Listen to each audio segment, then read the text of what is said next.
Like Lauren said, those top four are the same. And then you have Jose Altuve in that 5 spot. Lamont Wade Jr. hitting behind Jose Altuve. Cam Smith, Taylor Trammell, and Colin Price. Lamont Wade Jr. showed that power back at Dyken Park, but he's getting an opportunity here in this lineup for the Houston Astros to put up numbers. They would love for this outfield contingent to pick up the top 4 in that lineup. Today they will face Grayson Rodriguez. He was a key acquisition by the Angels in the offseason. They traded him 1-for-1 for Taylor Ward. And Ward having a nice season with the Baltimore Orioles. Rodriguez started the year on the injured list, now making his 5th start of the season. 4 of those 5 have come at home. You see his numbers on the year. Those numbers were inflated a bit by a tough outing against the Dodgers to start his season and a tough outing against the Rockies in his last appearance, going 3 2/3 in both of those outings and allowing 7 earned runs against both those 2 teams. Grayson Rodriguez starts against the Astros for the 3rd time in his career. He is 0-1 with a 7.36 against Houston. As Jeremy Pena will be wearing the road grays and leading off for the Astros in the first of a 3-game set against the Angels. Beautiful night here as expected in Southern California to kick off this 6-game road trip. Astros will have an off day on this trip on Thursday and then play 3 in Kansas City. Astros come in at 30-37, winning 2 out of 3 against the A's after losing 2 out of 3 against Milwaukee and Pittsburgh, starting that long homestand, and now taking on an Angels team who has the worst record in the AL at 25-41. Ready to go on a Monday night. Astros and Angels from Anaheim. It is 72 degrees at game time, and the first pitch is down and away, and we're underway. Rodriguez delivers home, and Jeremy taps a foul towards the Angels dugout. It's 1-1.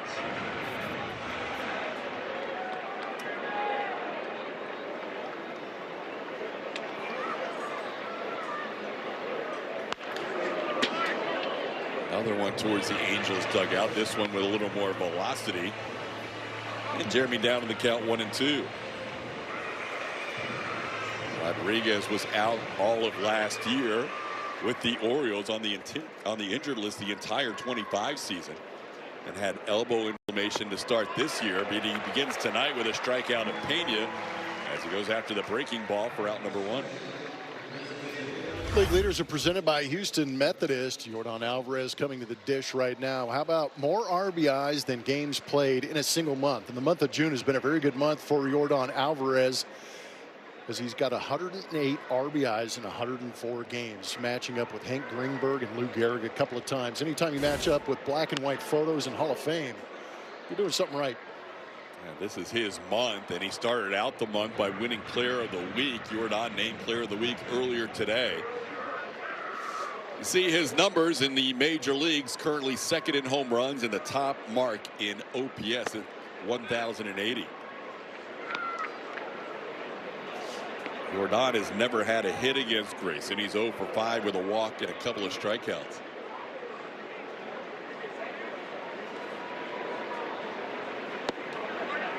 Pitch missing in for a ball, 2-1.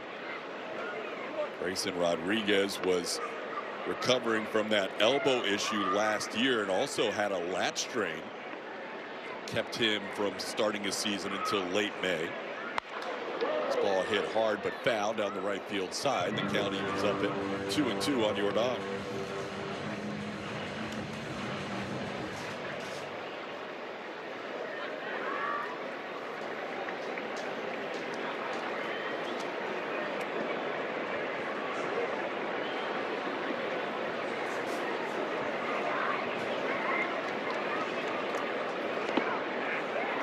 That's down. It's a full count to Yordan, who has seen more walks than strikeouts lately. He's up to 44 walks on the year and 49 strikeouts.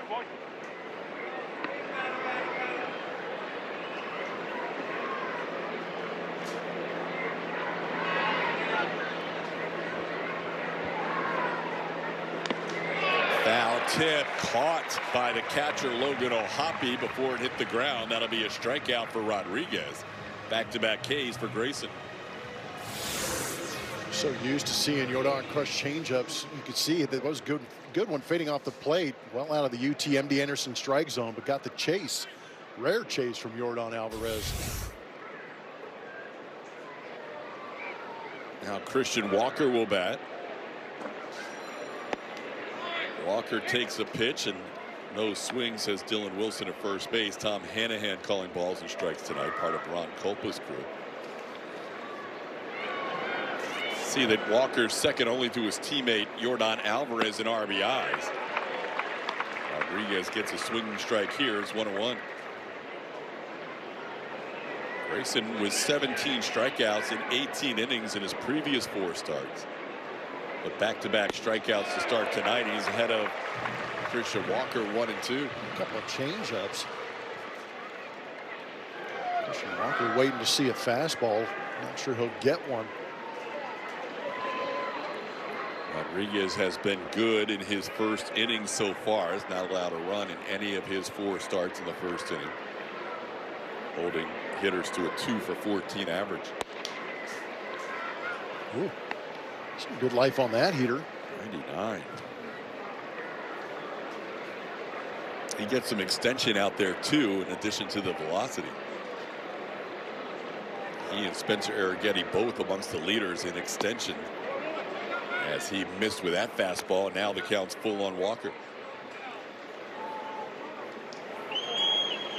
Walks have been prevalent this season for Grayson. 11 walks in 18 innings coming into today. Walker on the 3-2 pitch, pops it up into left field. Coming in is Wade Meckler, and he'll make the catch for the final out of the inning. Good start for the Angel right-hander. It'll be Spencer Arrighetti in the bottom half. Anaheim, you're going to check out the Angels starting lineup. Zach Neto leading off, followed by Mike Trout. Then there's Wade Meckler hitting third. Joe Adell, Denzer Guzman, Nick Madrigal, ex-Astro Trey Mancini making his 2026 debut. Donovan Walton and Logan O'Hoppe round out that lineup. You see the career home runs for Mike Trout. He has a .942 OPS against right-handed pitching this season. Spencer Arrighetti happy to be working on 4 days of rest. He did not like the way things went in his last outing, going a season low 4 innings in his start against the Pirates on Wednesday. Arrighetti had things spiral on him in that 4th inning, giving up a single hit by pitch walk and grand slam to 4 consecutive batters. And those would be the 4 runs he allowed in that last start. First pitch to Zach Neto. He goes after it and fouls one towards his own dugout. He may have clipped himself in the front leg as well. It's 0-1. Spencer ended up getting a no decision in that game. The Astros would win it 11-9. Team is now 8-1 in Arrighetti's 9 starts this year. Spencer had his first no decision of the year in his last start.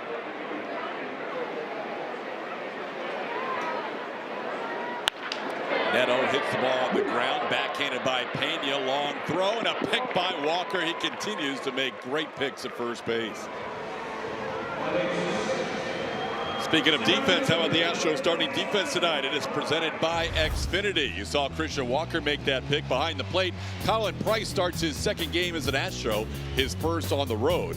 On the infield, you saw Walker pick that throw by Jeremy Pena. Altuve starting at 2nd after the day off yesterday. And the outfield has Lamont Wade Jr., who played for the Angels last year, in left. Taylor Trammell and Cam Smith round out your Astros outfield. Mike Trout taking a pitch in for ball 1. Angels coming off losing 2 out of 3 in the Freeway Series to the Dodgers. They did come up with a big win yesterday at Dodger Stadium. Trout hits one high and deep to left, sending Wade Jr. back. He's at the wall. He'll reach up and put it away right in front of the wall. Trout gave it a ride to deep left. That's probably a home run at Dyken Park. Instead, it's just allowed out here.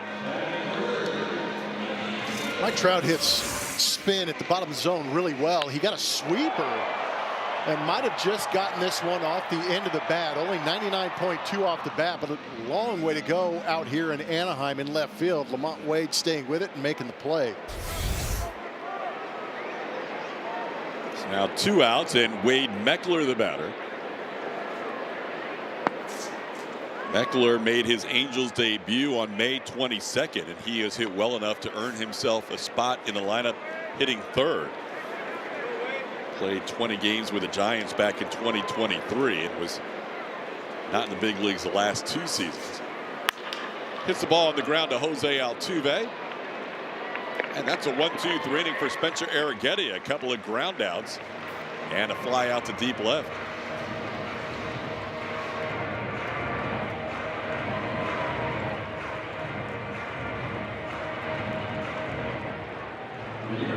Paredes since May 28th is the American League leader in RBIs. He has 13 since that time. In the last 5 games on that homestand, had a .941 slug and picked up 9 of those 13 RBIs in those last 5 games. It's good to see that bat heating up for Isak, especially in the run production department. Isak leading off here. It'll be Paredes, Jose Altuve, Lamont Wade Jr. to face Grayson Rodriguez. And the first pitch missing wide, 1-0.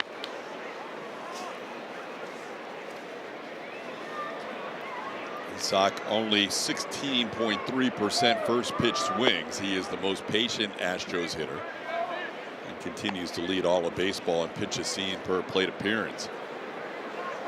He's got a 2-0 count here against Rodriguez. Hit hard to left. Coming on is Meckler, and he's going to make the play. Paredes hit it hard, but he hits it at the Angels left fielder for the first out of the inning. Here's Jose Altuve. Altuve ended up getting an at bat yesterday in the 8th inning, but did not start the game. Jose played the first couple of games as a starter off the IL. Now takes a breaking ball up and in from Grayson.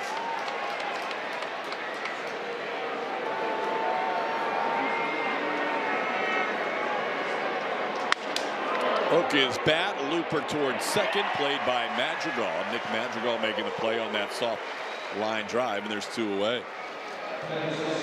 Capture your favorite Astros memories and make them a permanent part of Daikin Park with the Astros Legacy Brick Program. Learn more and purchase your brick today at astros.com/bricks. Here's Lamont Wade Jr. returning to Anaheim. He played 30 games for the Angels last year. 50 games with the Giants and 30 with the Angels. Batted .169 in an Angels uniform with 1 home run. In a total of 65 at bats with LA. Lamont playing his 4th game with the Astros is 3 for 10. All his hits coming in the same game, where he had a single, a double, and a triple, and knocking in all 3 of his runs. Got a 2-0 change piece for a strike. It's 2-1.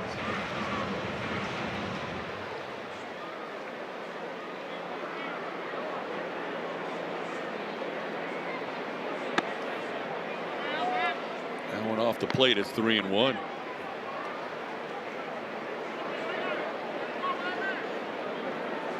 Watt had more walks than strikeouts when playing at AAA Charlotte this year. And he'll draw his first walk in an Astros uniform as he's a 2-out base runner. Rodriguez with his first walk allowed, first base runner of the night.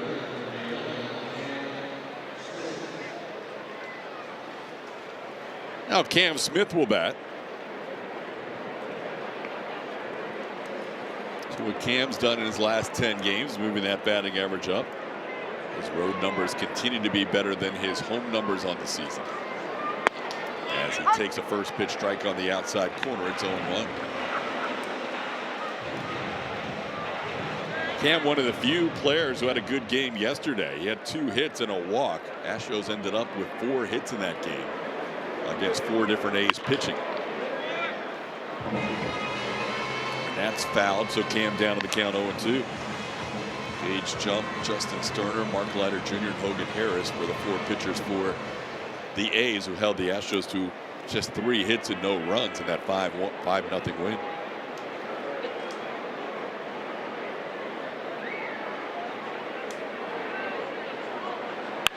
Cam hits it hard on the 0-2 pitch towards left field. Meckler over to cut it off. Lamont Wade Jr. heads to third. Cam's going to head to second, sliding with a double.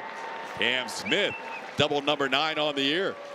Man, that was a gift right there. The previous pitch, the Cam fouled off. He had a great swing at the slider. And for some reason, they went back to the curveball, and this one just hung right out of the heart of the plate. They're actually lucky this one stayed in the yard. Cam dropping the head on that one and raking it into left field. Pushing he and Lamont Wade Jr. both into scoring position by hitting that ball hard. The Astros have been a good 2-out offense this year. Only the Yankees with more runs scored with 2 outs than the Astros. And now Taylor Trammell has an opportunity with 2 outs and takes a pitch down and in for ball 1. This is that outfield triumvirate that I'm sure Joe Espada would love to see kind of light it up offensively. This one slicing towards the crowd. Meckler giving it a look, but it's about 5 rows deep.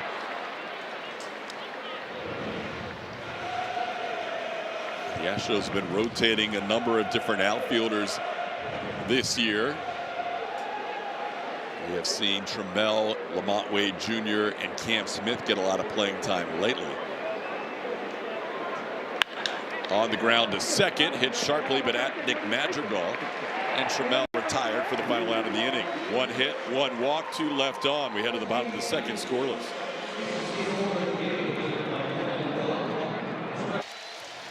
Tonight's fan cam is driven by GulloAuto.com. Got some Astro fans rolling into the Big A. Big fans. Good weather too, 72 degrees at first pitch. And here repping the Astros on the road. Spencer Arrighetti has hit his share of batters this year. My goodness, has he? Is that number 10? Yep. It's in the double digits. His top 3 in hit by pitches amongst major league pitchers this season as he gets Joe Adell here to start the inning. I see him get on the side of that sweeper on her matches from Supermo, and it just never caught a seam and just blew up that left hamstring. Fortunately for Joe Adell, only at 79 miles an hour. Now to be the first plate appearance of the season for Denzer Guzman. Guzman came up at the end of last season for the Angels and made his major league debut September 13th. Astros saw him at the very tail end of the season. The final 3 games were played between the Astros and the Angels, and Guzman played in all 3 of those. Goes after that breaking ball and pops it up. Jose Altuve will make the catch on the pop-up, and Guzman retired for the first out.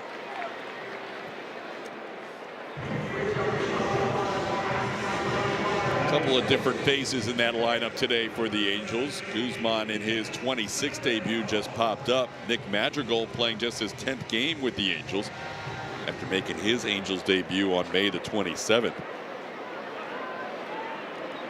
He was last in the big leagues with the Cubs in 2024.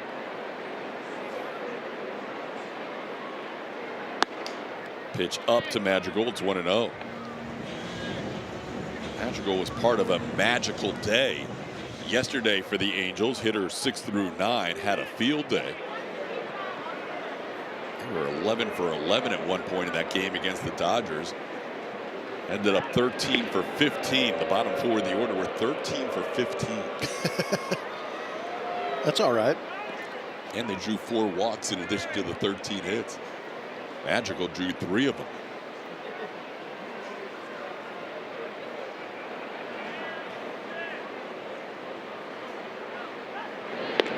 Second disengagement for Spencer Arrighetti. Joe Adell is 3 for 3 and steals on the year. Had him leaning a little bit on that one.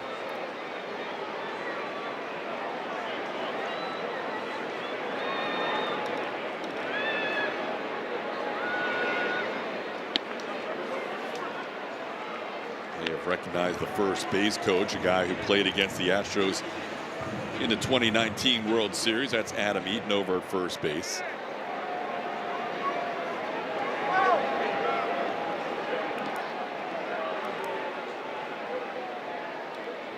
There's Eaton over at first, now a coach.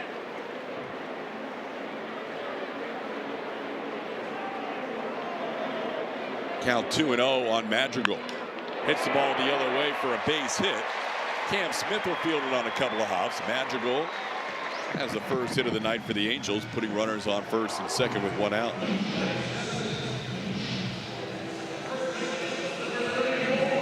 Where's Trey Mancini? He was comeback player of the year in 2021 after recovering from colon cancer. Now he makes another comeback in his career. As you can see underneath his line at AAA this year, it's his first big league game since July of 2023. He was with the Cubs that year after being on the Astros World Series championship team.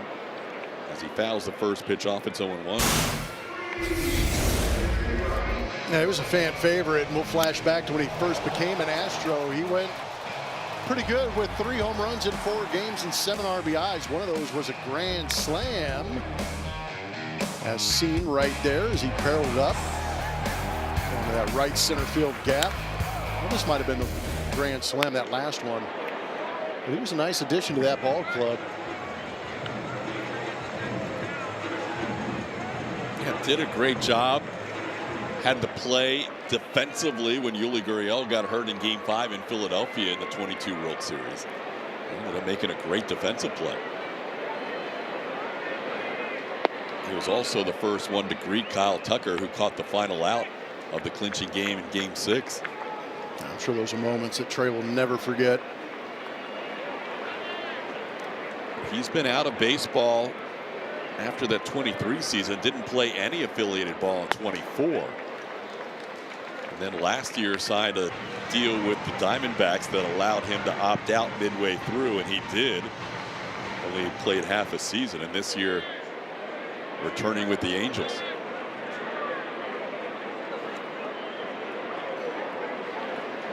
Two pitch is a base hit to left. Charging is Lamont Wade Jr. Coming home is Joe Adell. The throw will be not in time. RBI base hit for Trey Mancini in his first at bat in the big league since 2023.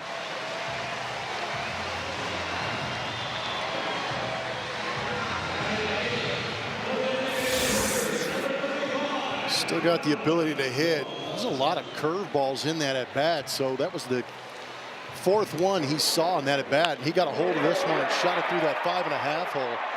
That pitch really didn't get down in the zone where Spencer wanted it, and Trey Mancini took advantage of it.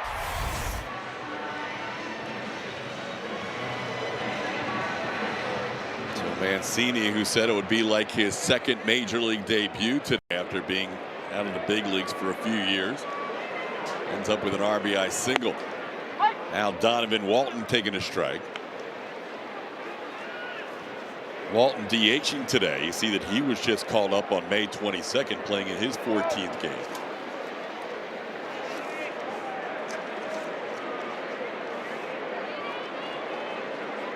Walton with better numbers against righties, hitting .270 against righties, .250 overall.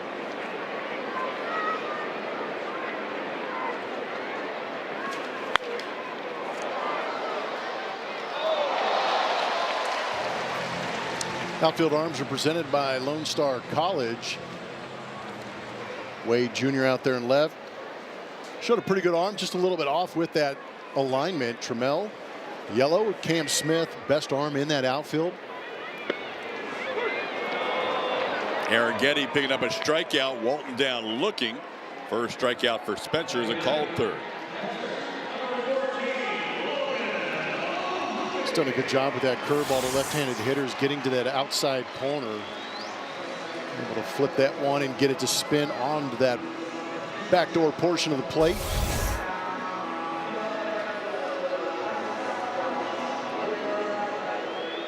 Logan O'Hoppe will be the batter with 2 on and 2 outs.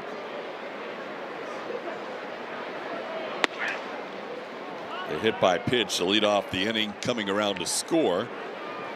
Angels on the board 1-0. Spencer trying to keep it right there.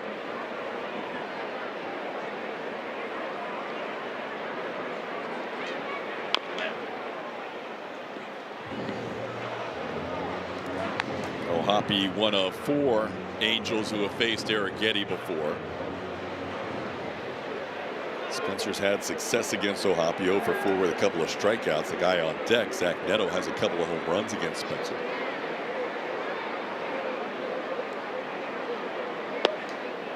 This is wide, 2-1.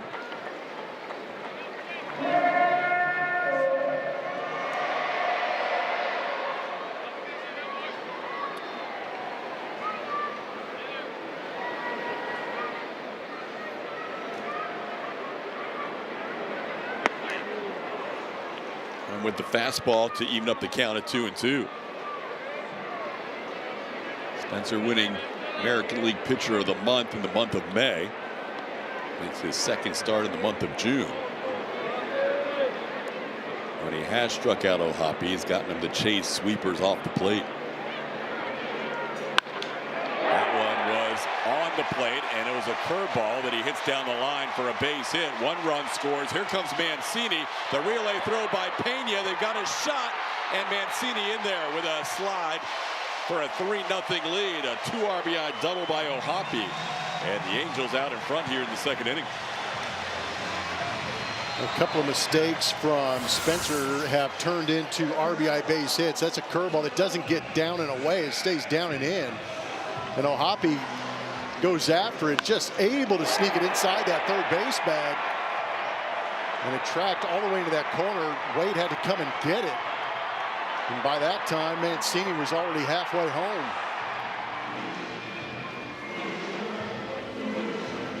O'Hoppe snaps an 0 for 9 with that base hit, and now at the top of the order, Zach Neto, who grounded out his first time up.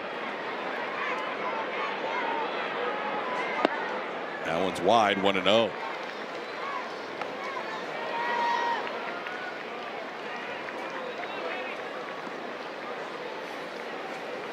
Arrighetti allowing the 4 runs last start. That was his high total of the year. Had not allowed more than 2 earned runs in any other outing until today. So his second highest earned run total with this 3-run second.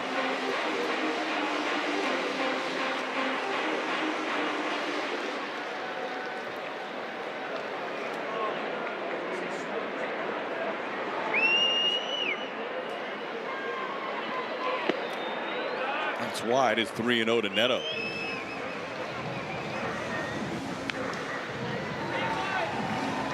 Having to work here in the second inning after a 1-2-3 first. Mike Trout on deck with Neto owning a 3-0 count here with 2 outs.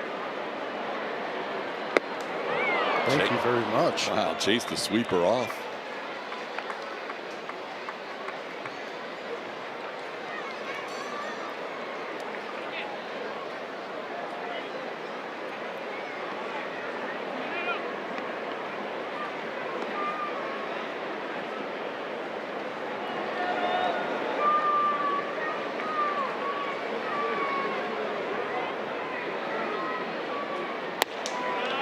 To get him out there again, and Neto drew the walk.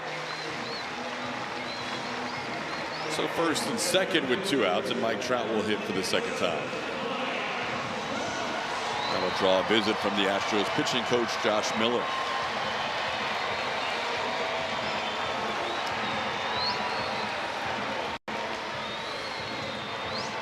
Bottom of the order, getting it done again for the Angels. 3 hits, all from the 6 through 9 spots in the order tonight. Say after what happened against the Dodgers, you would imagine maybe some players knocking down Suzuki's door saying, hey man, I want to hit 8th or 9th. Put me down there. Yeah. Now a word from Nava Law Group. Injured in an accident? Hurt on the job? Insurance companies want you to settle, and settle fast. Do not settle.com. Arrighetti will go after Mike Trout, who hit one to deep left his first time up. That would have been a home run in 24 of 30 stadiums. This being one of the 6 it was not a home run. It was just a long out in the first inning. First pitch, a strike, 0-1. Trout hit it 379 feet. Spencer beats him with a fastball. It's 0-2. Nicely done with the 4-seamer. Good location up and in.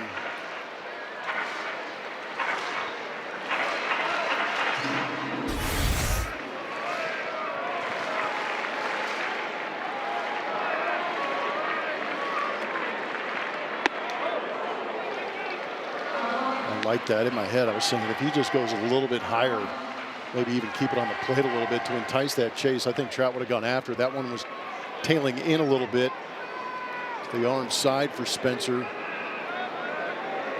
shadows cast here with the sun setting in Southern California. The sun right now on the face of Spencer Arrighetti, almost a spotlight on him as he tries to work through the second inning. Yeah, it's almost as if the sun is just chasing through the concourse and getting him. He is definitely under the spotlight right now in this inning, trying to get out of it against a pretty good hitter in Mike Trout. Trout started the year with a big series against the Astros back in Houston.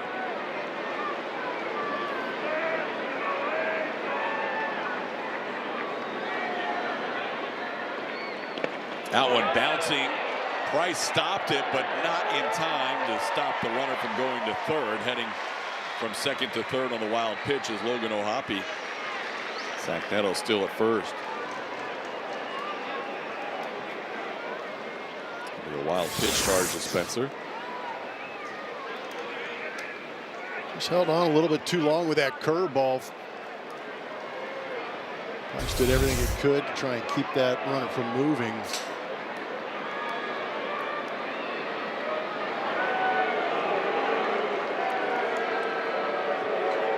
25th pitch of this inning coming, and a 3-2 count to Mike Trout.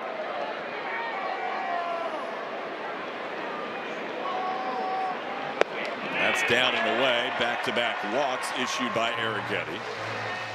Started the inning with a hit by pitch, and now a couple of walks to load the bases.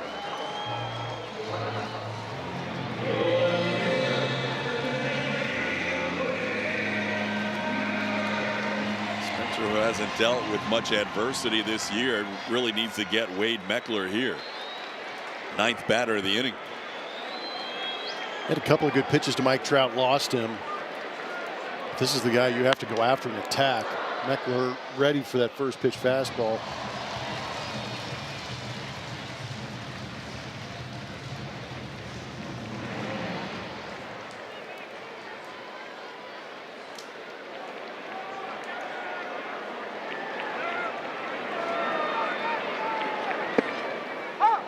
That's a challenge from Meckler on a pitch called a strike. Pitch called a strike, batter's challenging. Meckler's only been up 15 games, doesn't have many challenges this year. And he's going to lose Call's this confirmed. one. Los Angeles loses their challenge. They have one remaining.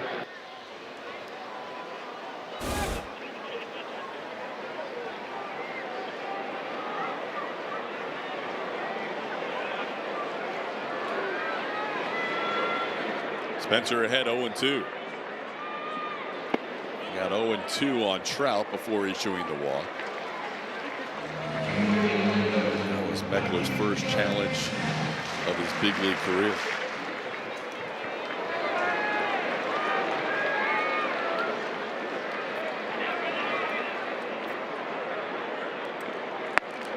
Called third strike on the inside corner. Arrighetti strikes out Meckler to end the inning, but damage done. 3 runs, 3 hits, a hit by pitch, and a couple of walks.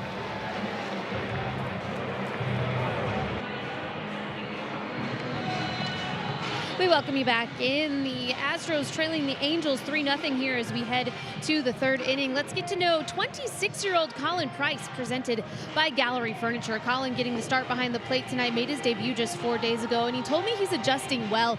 For now, he's just kind of learning how to manage the schedule with things like when it's his turn to get in the cage. He said he's trying to be respectful to the veterans and he doesn't want to get in the way, but he also told me he's worked with Spencer a lot at spring training over the last 2 years, so that experience has really helped him feel comfortable going into tonight. But some fun things to know about Colin: he loves country music, he absolutely loves to fish, and I asked him, guys, who he looked up to growing up and being from Georgia, and without hesitation he said he used to watch Brian McCann all the time, and that's who made him want to be a catcher. He hasn't met him yet though, so maybe someone can make that happen for him, TK. Yeah, we'll have to make that happen for sure. BMAC's a nice guy to idolize. One of the Astros' favorites through the years, and the 2017 World Championship catcher.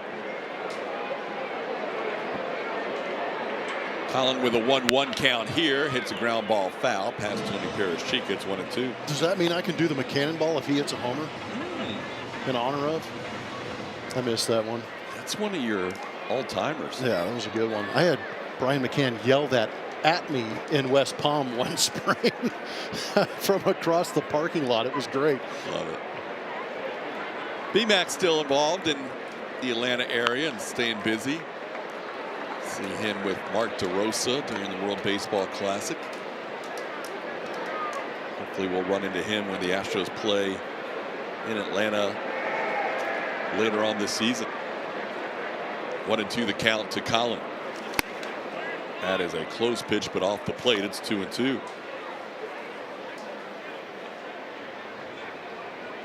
Actually, Atlanta comes to Dyken Park this year in late September. The Astros were in Atlanta last year. Colin 0 for 4 in his big league career.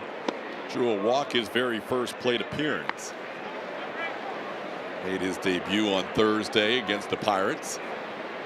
Now getting his second start. And he goes down swinging here. Grayson Rodriguez with his third strikeout, first time through the lineup. It's a little bit of a welcome to the big league moment right there for Colin Price.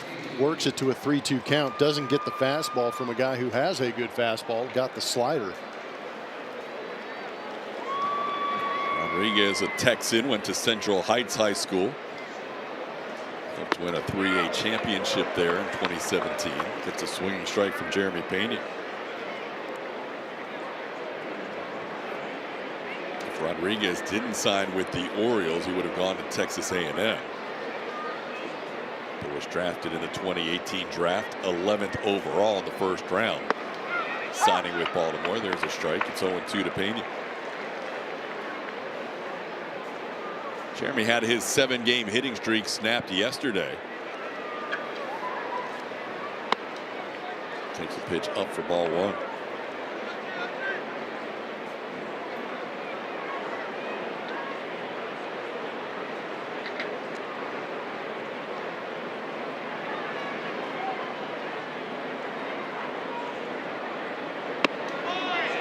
That's on the edge, called third strike. Pena down looking. Rodriguez with back-to-back strikeouts, now 4 in the game.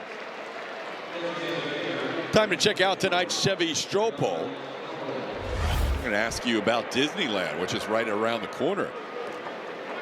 Which Astro star would be the most fun to visit Disneyland with? Here are your choices today. Jose Altuve, choice A. B. Jeremy Pena. C. Alan Bersanta. Go to Disney with Santa. Or D. Cam Smith. Go to @SpaceCityHN. Use the hashtag StroPoll. How many times have you been? Hundreds? Yeah, at least. Yep. Spent a lot of time there pre-kids too. I love it. Corey and I had season passes. That's awesome. It was great. We'd get bored and go have lunch over there. Then we had kids and we showed up there even more often. How come nobody put you on that list? How about you? You'd be a good time. I know Disney World. I can get you around Disney World. You can help out with Disneyland. There we go. Coast to coast. You got it covered. So TK and I. Vote for Blummer for Disneyland and vote for me for Disney World. I would have you follow my family around and just give me play-by-play. Jordan would be fun to go to, I think, Disneyland. He wasn't one of the choices, but I'm not sure he'd fit on any of the rides. That could be a problem. He's a big man.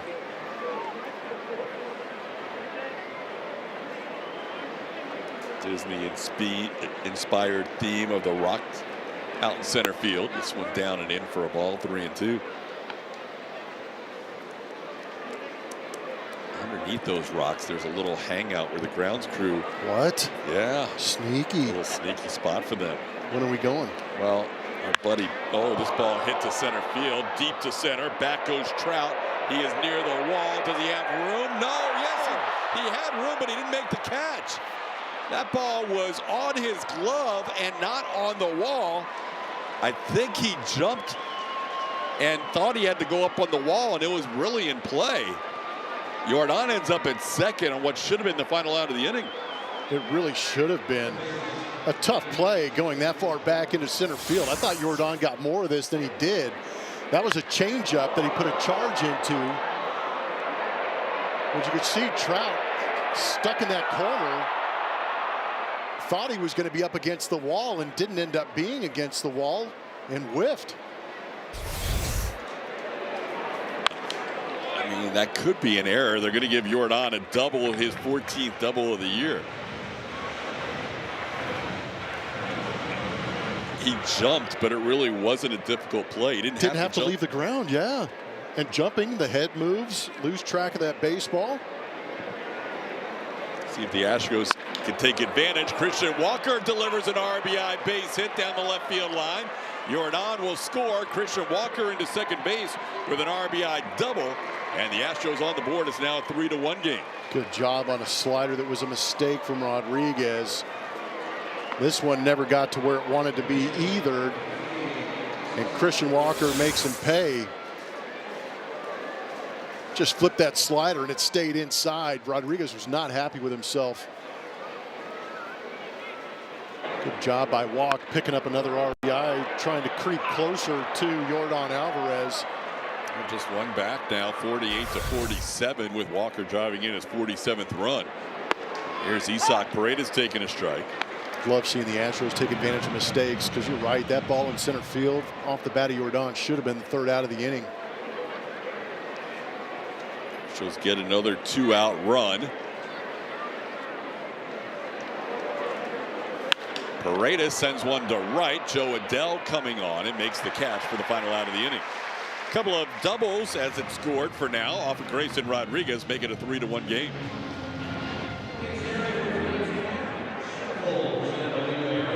Baseball on SCHN. Lauren Callender here with your Jack in the Box dugout report. I caught up with Astros pitching coach Josh Miller today, who told me Spencer Arrighetti has always had a strong understanding of who he wants to be as a pitcher on the mound, and he's always understood kind of the big picture mentality. And Miller says this season he's seen a lot of growth from Spencer, and that he's become a little sharper, has leaned more into his strengths, and has developed confidence through his successes. One thing that stands out to Miller is Spencer's ability to throw strikes, especially when with his breaking ball. He said Arrighetti can land it for a strike at any point in the count, and just as importantly, he can turn that same pitch into a swing and miss offering when he needs it most. Manager Joe Espada echoed those thoughts, saying Arrighetti's bulldog mentality has been a major asset for this club, and that he's become more efficient because he really just trusts his stuff. He said they've needed Arrighetti to be a stabilizing force in this rotation, and he's called his performance this season phenomenal. And as for tonight's matchup, the Angels feature plenty of right-handed hitters. Joe believes that is going to create some more opportunities throughout this game for Arrighetti to generate some swing and misses. So that's been a key part to his success early on this season, TK. Yeah, he hasn't faced many lineups this right-handed, only 2 lefties in the lineup tonight. Lauren, thanks for that report. Wade Meckler, the 3-hitter, and Donovan Walton, the 8-hitter. So far, they're 0 for 3. All the damage thus far has been done by righties as Joe Adell leads things off. It was Adell who led off last inning and was hit by a pitch on the first pitch breaking ball, and that would have eventually lead to a 3-run inning on 3 hits. Spencer also walked 2 in the inning. I think Arrighetti was kind of agitated the way the last start went. He's probably not thrilled with the way the second inning went, so he wants to get this turned around in a hurry. Yeah, he's been challenged a couple of games now back to back. It'll be good to see how he responds. Got to throw 29 pitches in the last inning. Gets Adell waving at that pitch. Joe's only walked 7 times this year as he swung at that 3-2 pitch for the 3rd strikeout for Arrighetti. Back to the breaking ball for the whip. That one started off the plate and broke off the plate.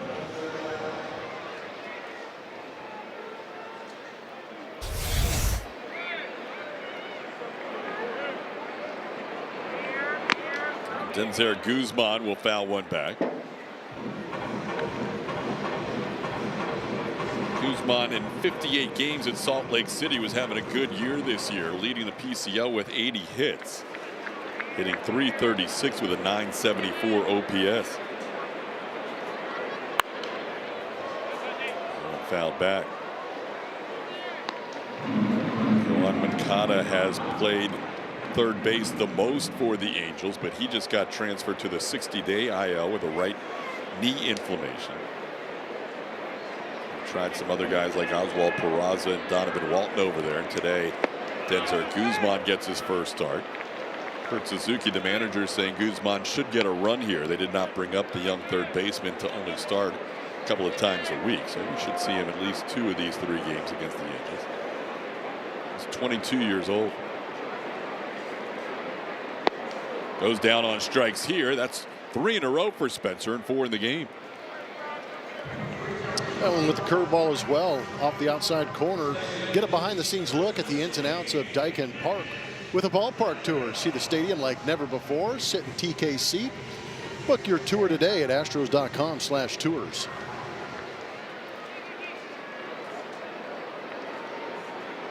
That's Spencer's 252nd strikeout in his career. Little mild milestone. Getting past 250 in his career. Nice. I don't know if that's a big deal. He's going to have plenty more. 250 is a good number, though. Yeah, it's a number. By the way, Jordan, speaking of numbers, did not have his 14th double after all. They changed it to an error on Trout. I felt like as soon as that run scored, they were going to change it. Got to protect those ERAs. Yeah, I hear you. 0-1 the count. This ball put in play by Nick Madrigal, who wants it. Cam Smith makes the call on the catch. As the Astros have a 1-2-3 inning for the second time tonight. Spencer, a nice bounce back in the 3rd.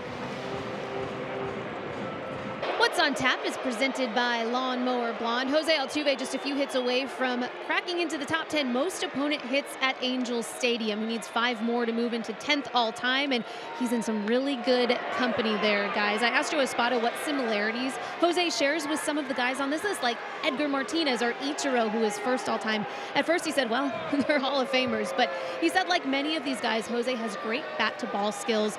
He's a good 2-strike hitter, and he can use the entire field. And to be that good of a hitter, you have to be able to use the whole field and manipulate the barrel and hit many pitches, which Altuve does. Victor Rodriguez also chimed in and said Jose's probably on a list of most opponent hits at many stadiums, but again, currently sits at 110 hits at Angels Stadium, needs 5 more to pass Derek Jeter. So really cool stuff, TK.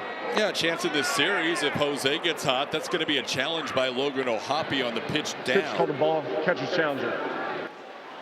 O'Hoppe thought that had enough height to be called a strike in the bottom of the zone.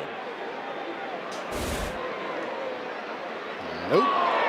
Challenge is Calls gone. confirmed. Los Angeles loses their challenge. They have none remaining. Out of challenges to start the 4th inning as O'Hoppe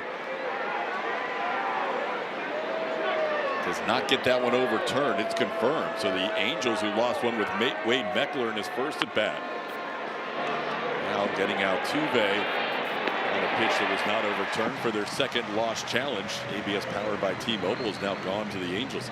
Altuve grounds out for the 1st out of the inning.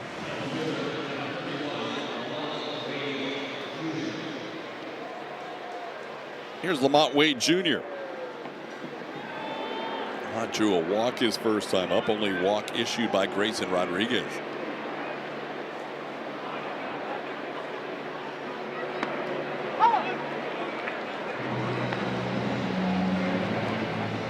Last year, 50 games with the Giants, 30 games with the Angels. And then with the White Sox at the beginning of this season at the AAA level, sends this one into left field. Meckler coming on and will make the catch for out number 2.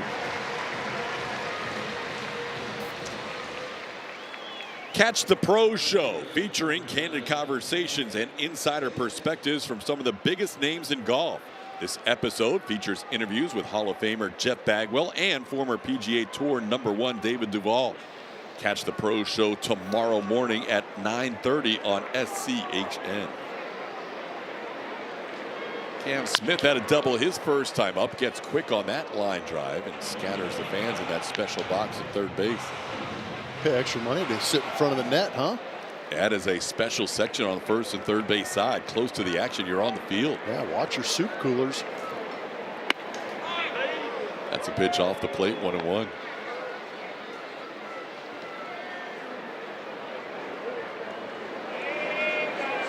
Lauren doesn't get the special boombox treatment. The speakers not being in the well as of last year. Yeah, that had to go. Thank goodness. I don't know if I could handle that, honestly. It was loud. It was extremely loud, and I felt like every time we threw it down to Julia, it would go. They would just throw some thumping music in there. But now a good spot for you to watch the game, huh? No, this is probably one of the better places that I've been to. Ground ball is short, played there by Neto. That'll be a 1-2-3 inning for Grayson Rodriguez. So both pitchers with strong innings their last half.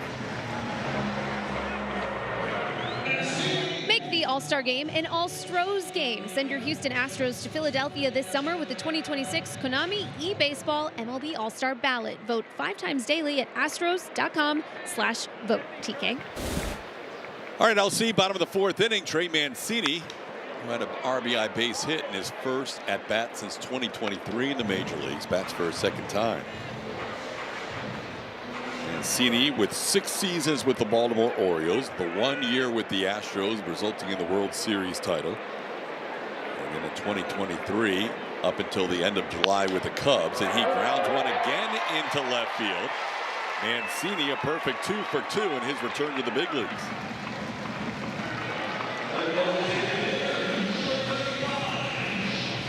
Similar pitch, same spot. Previous AB was that curveball. This was the sweeper that he pulled into that 5.5 hole between Isak and Jeremy.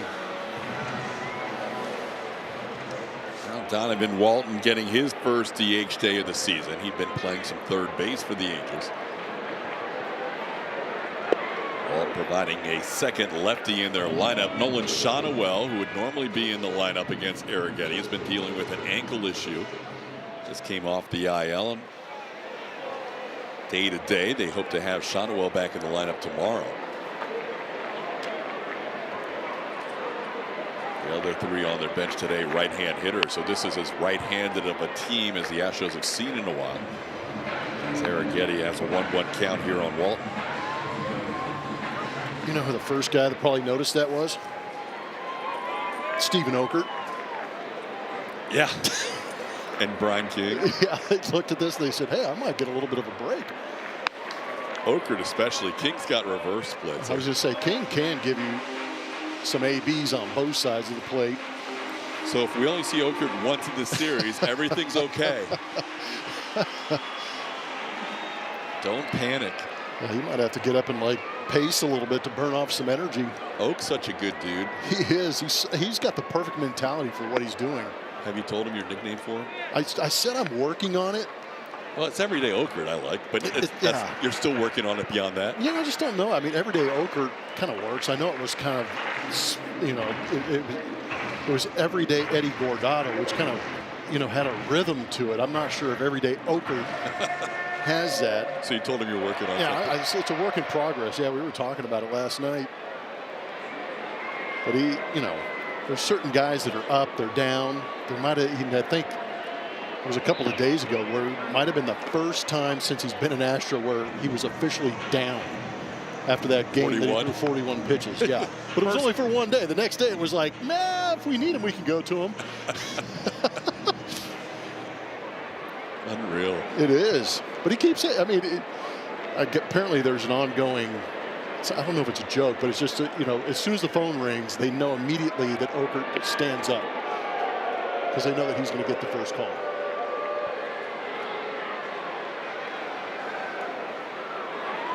Three and two the count on Donovan Walton.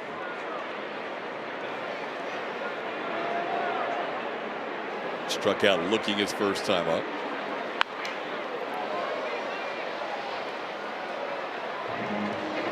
Lauren was chatting it up with Stephen Okert earlier today, right, LC? Yeah, I was asking him how he felt about being called Everyday Okert, and he said it's been a lot, but he tries to do his best to be ready every day. But he said it's really nice to have that confidence from his coaches to be called on every day if needed. So his main priority is just staying healthy right now and trying to do his best if he's going to be Everyday Okert.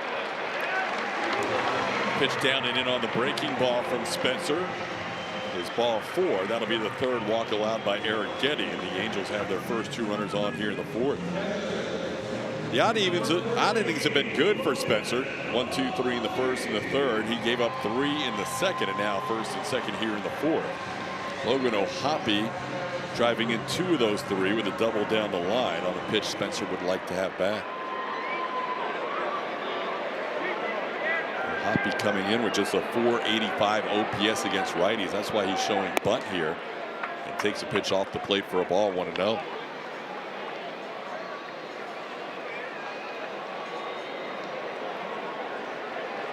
Nobody out, 9-hole hitter. Even despite that double for O'Hoppe, thinking about moving those 2 runners up for the top of the lineup in Zach Neto and Mike Trout. Gets the bunt down, but foul. It's 1-1.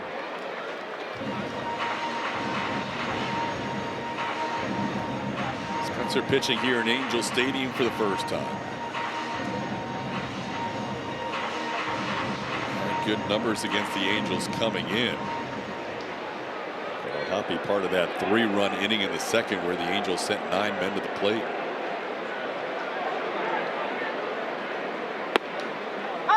That's on the outside edge, and again O'Hoppe with that challenge last inning, meaning the Angels don't have any more challenges remaining. That's a pitcher's pitch on a UTMD Anderson strike zone. So now you would think the bunt's probably off with 2 strikes, but we'll see. O'Hoppe is swinging that one yanked wide. You can see the frustration for Spencer turning around and looking to the outfield after that pitch. Yeah, that was aggressive to that left-handed hitter's box.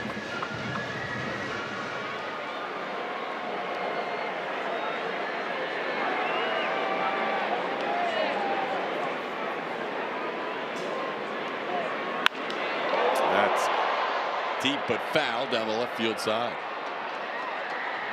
Some of this spin just is not getting to the spot where Spencer wants it or needs it, for that matter. O'Hoppe almost made him pay for that sweeper that kind of came back to the heart of the plate. Watch this one just back up and sit.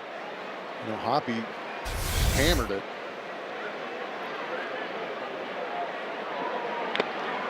Got him. Foul tip caught by Colin Price for the strikeout. That'll be strikeout number 5 for Arrighetti, and the first out of the 4th. And that's what Spencer was trying to do with the previous pitch. Got it to where he wanted it, down and away. You can see that first step of O'Hoppe kind of going away from the plate into the bucket, not able to get to that outside corner.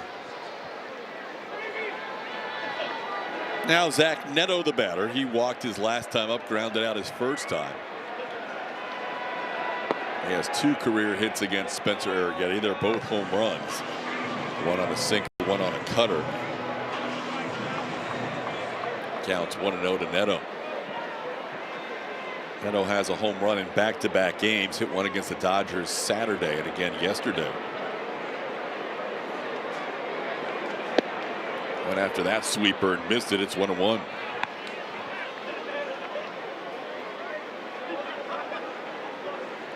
Spencer has pitched 4 times in the state of California. 3 of those 4 times have been in the Bay Area. Once in Oracle Park against the Giants, and twice in the old Oakland Coliseum against the A's. 4th time was against the Padres, so he's never pitched in LA or Anaheim until today. That ball hit sharply but foul. It's 1-2.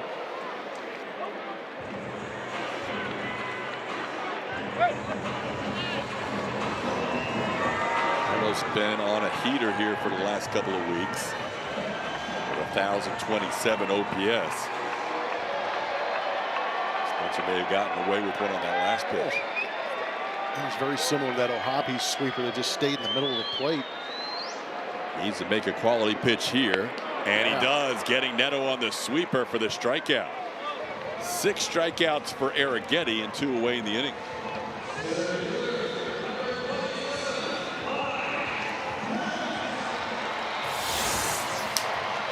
Good sweeper. That one started off the plate and broke off the plate. Pretty extreme chase from Neto. Go out there and get it in the other batter's box. Now Mike Trout takes a pitch off the plate for ball 1.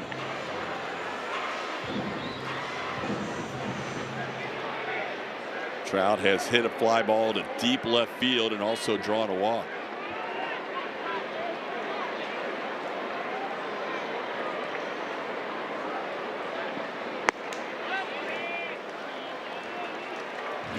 Been a night of pinpoint accuracy for Spencer as he goes to the rosin here after those first 2 misses.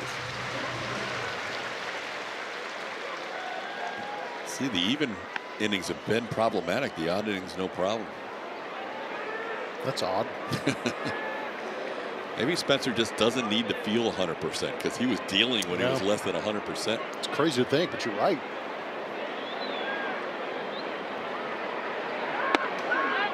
That catches the plate. It's 2-1 to Trout. Trout with that walk his last time now has 14 walks in his last 13 games. He's a guy that rarely chases. Lowest chase percentage of any of the hitters on these two teams at 18%.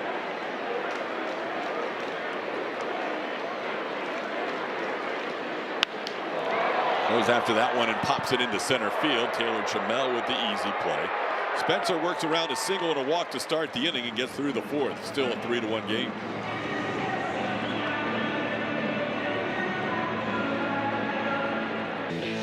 Houston Astros baseball on SCHN is presented by Uber Eats. Open the Uber Eats app and order Maine Bird to receive a discount on multiple menu items. And by Rooms to Go. Get fashion, style, and quality all at low prices on every item, every day. How's that scene for you? Good old days. It's beautiful.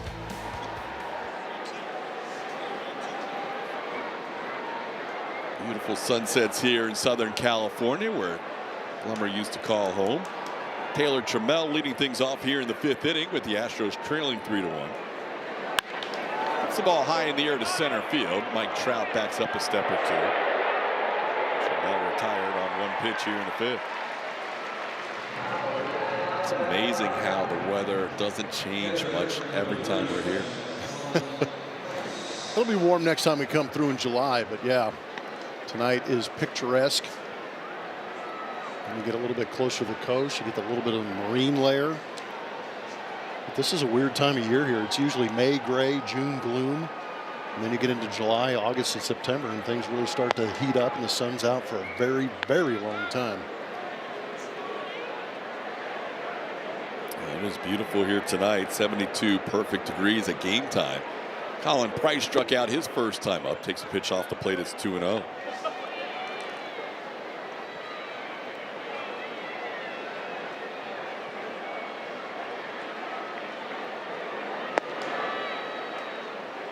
Got to challenge him here, doesn't he? I would think. Yeah, I want to see Colin Price get his first knock. See a fastball here, 3-0, and then maybe get another chance, 3-1.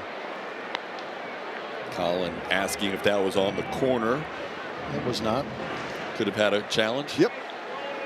Could have had his second walk. He's not challenged as a catcher or a hitter yet in his first two games. There's his first base hit. The dugout reacts to Colin Price hitting one down the right field line into second base with a double. Colin Price with his first big league hit. Congrats, Colin Price. Welcome to the club.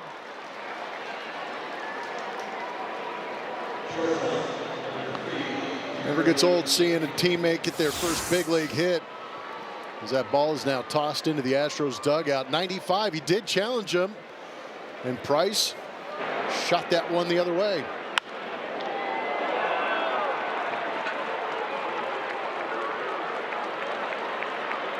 There it is. Colin Price will always remember at bat number 6 of his big league career. His first major league hit turns out to be a double. It'll be a one-out base runner for Jeremy Pena meeting at the mound here between Logan O'Hoppe and Grayson Rodriguez. Always good to see the dugout react. Yes, it is. Everybody wanting that baseball. And you notice Shea Whitcomb part of that dugout now as he was activated today with Nick Allen going on the IL. Unfortunately for Nick, that left hamstring issue that he dealt with leaving the game yesterday caused him to stint on the IL. Here's Jeremy Pena. Pena has been patient today. Takes a called strike there. It's 0-1. About third time through the lineup right here for the Astros. Yeah, let's go. Pena has the highest swing percentage of anybody in the lineup at 53.7%. Tonight he has taken a few pitches, including a called third his last time up. Goes after this one and misses. It's 1-2.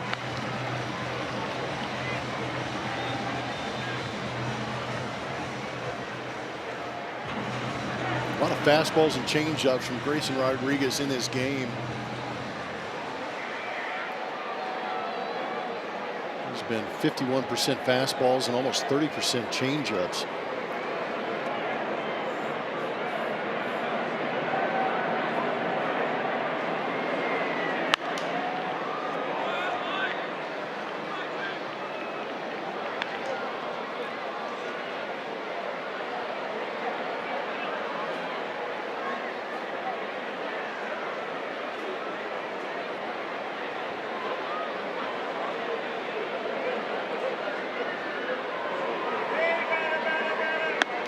Up and in, 2-2 the count to JP.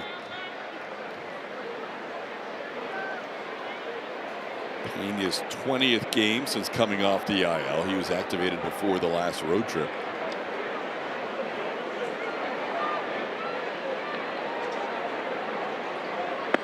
And he's gone from a 1-2 count to a full count. Yordan Alvarez on deck.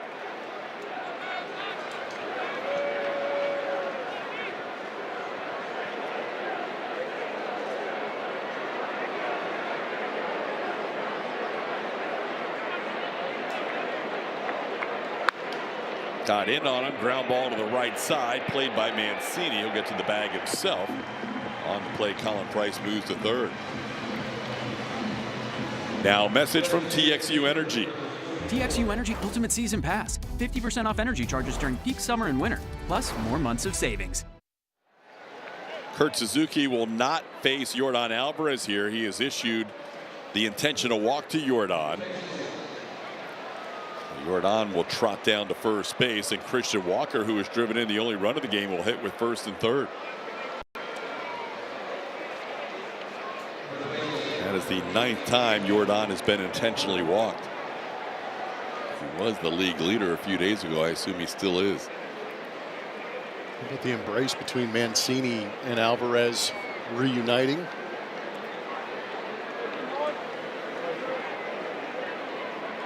Couple of World Series teammates from 22 chatting it up over there at first base.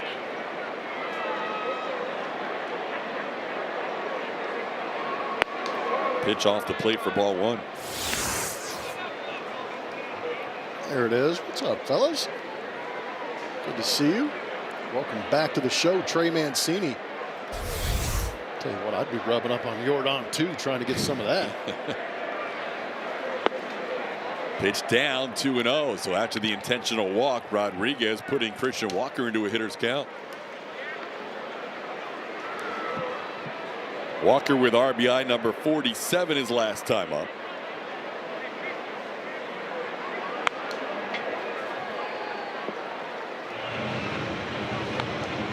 I think Christian wanted to hit that changeup about maybe up onto that rock pile out there quite a ways. Might have been sitting on that one. Took a good pass at it, just cut underneath it. That was a deflated go down to a knee. Yeah, that was just full breakdown. Saying, how did I miss that?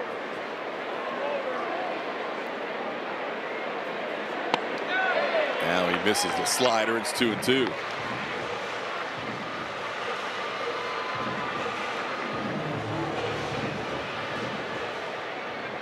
Astros have the tying runs on base here in this 3-1 game in the 5th. Colin Price on third, Yordan Alvarez on first.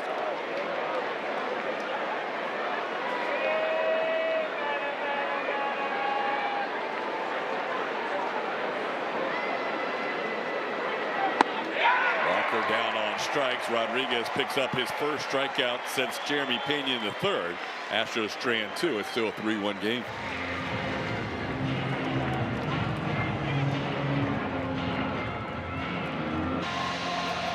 Settle in for more Astros baseball tomorrow night as the Astros take on the Angels in Game 2 of this 3-game series. Coverage begins with Astros pregame at 8 p.m. on SCHN and SCHN Plus.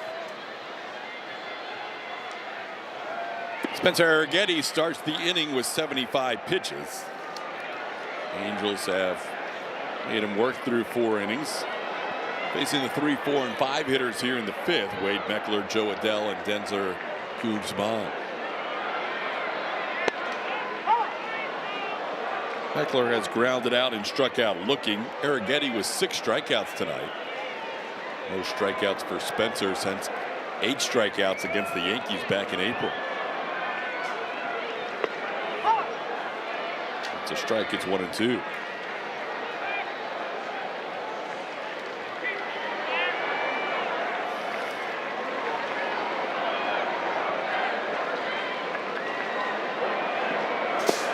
Got him. Arrighetti with 7 strikeouts. Getting Meckler for the second time. 1 away in the 5th. Good breaking ball there. Just dangled it on that outside edge, and Meckler way over the top. Good spin on our Mattress Firm Supermo.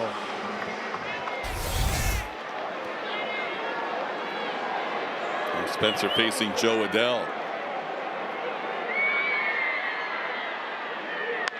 Adell puts it on the ground to Pena. Jeremy makes the throw. 1 pitch to retire Adell for the second out. Let's play Astros trivia powered by Reliant. Who is the Astros all-time win leader versus these Angels? All-time win leader against the Angels for the Astros. It's Astros trivia powered by Reliant. 2 outs, bases cleared. Guzman the batter. Tanzer takes a strike, 0-1. Astros just faced the player of the month in the month of May in the big leagues in the American League. That was Nick Kurtz. Guzman was the Pacific Coast League player of the month in the month of May. Fouls one back. It's 0-2.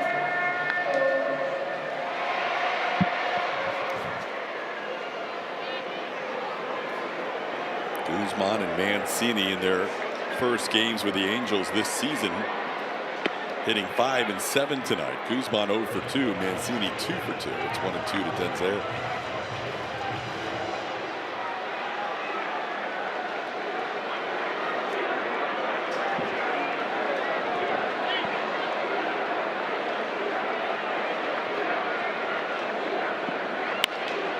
Pop up beyond shortstop. Pena looking back to see if he has help. He does. Lamont Wade Jr. coming in to make the catch for the final out of the inning. Good inning for Spencer. The odd innings continue to be his best. A 1-2-3 5th.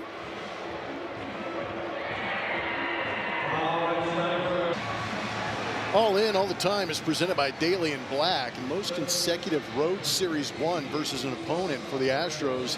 And the current streak is at 11. It's tied with the streak they had against the Seattle Mariners back in 2016-19. That's an active streak right now against the Angels. And that started back in 2021. And on that streak, they are 26-11. They like it here. Can't blame them. They've been playing good baseball against the Angels. They're going to need some swings to get them back in this game. Paredes, who lined out his first 2 times up, hits this ball hard down the line and left. It's a fair ball for a double. Isaac Paredes with his 12th double of the year to lead off the 6th inning. Good start for the Astros. Isaac got a fastball out over the plate. Yanked it down that third baseline. Swings himself into scoring position. Now you've got Altuve. And then the 3 outfielders coming up. We would love to see them string something together here at the bottom part of the order. Force Rodriguez out of this game and get into that Angels bullpen. Angels have added an arm to their bullpen. Sam Aldegari is now a new reliever with Jack Kahanowitz going on the IL. Aldegari was called up from Salt Lake City. But the Angels really used up their bullpen in Dodger Stadium in that 3-game three-way series over the weekend. We'll have a lefty beginning to warm up as Altuve bats with a count of 0-2.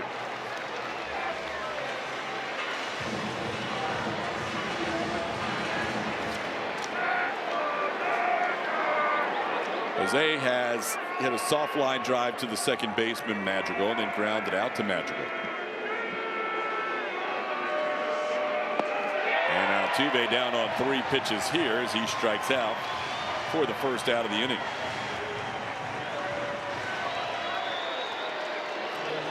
A lot of pitches thrown by that bullpen in the 3 games at Dodger Stadium. Man, there's some big numbers on Saturday for pitch counts, huh? Mm-hmm.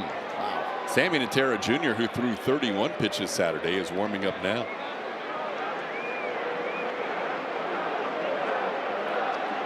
Here's Lamont Wade Jr. He takes a first pitch off the plate for ball one. There's Natera. Just made his big league debut. Now warming up in a 3-1 game in the sixth. That's a strike on the outside edge. The count's 1-1.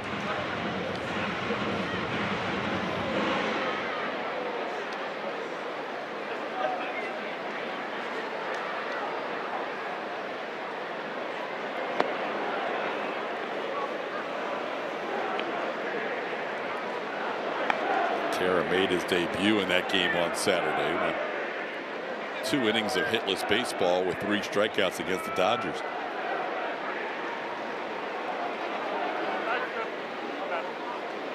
Two and 1 the count to Lamont Wade.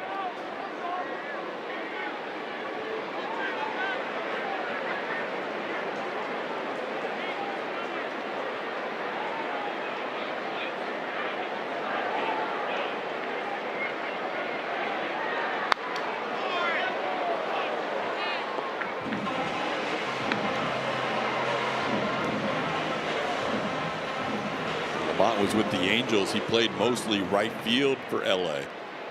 Few games as the DH, just 1 game in left. But with Cam Smith being the regular right fielder, Lamont seeing more left field time with the Astros. Hits this ball sharply past Trey Mancini. That'll be an RBI base hit. In to score Paredes. Lamont Wade Jr. heading to second. And he is going to get there with a double, but he hobbled between first and second. And the Astros, who lost Nick Allen to an injury yesterday, are going to check on Lamont Wade Jr. after that sharply hit double down the right field line. He was not going anywhere close to 100% after. No, that was before first base, it felt like. It's definitely something with the lower half. Just not sure which one it is. But he put a good swing on a fastball down right here. That was at 97, and he shot it past Trey Mancini.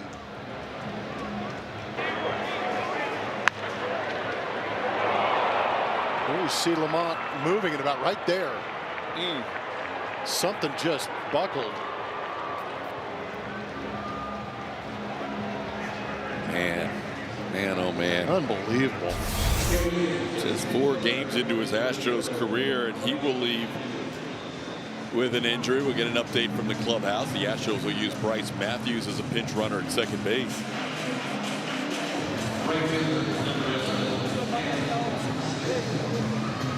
This is not the most ideal place to get back to the clubhouse after an injury, because you have to go down steps and then up a couple of flights of steps. That's 1.5 miles away.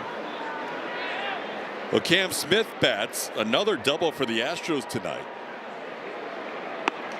Astros have 5 hits, and they've all been doubles. Cam doubled in the second. Christian Walker doubled in the third.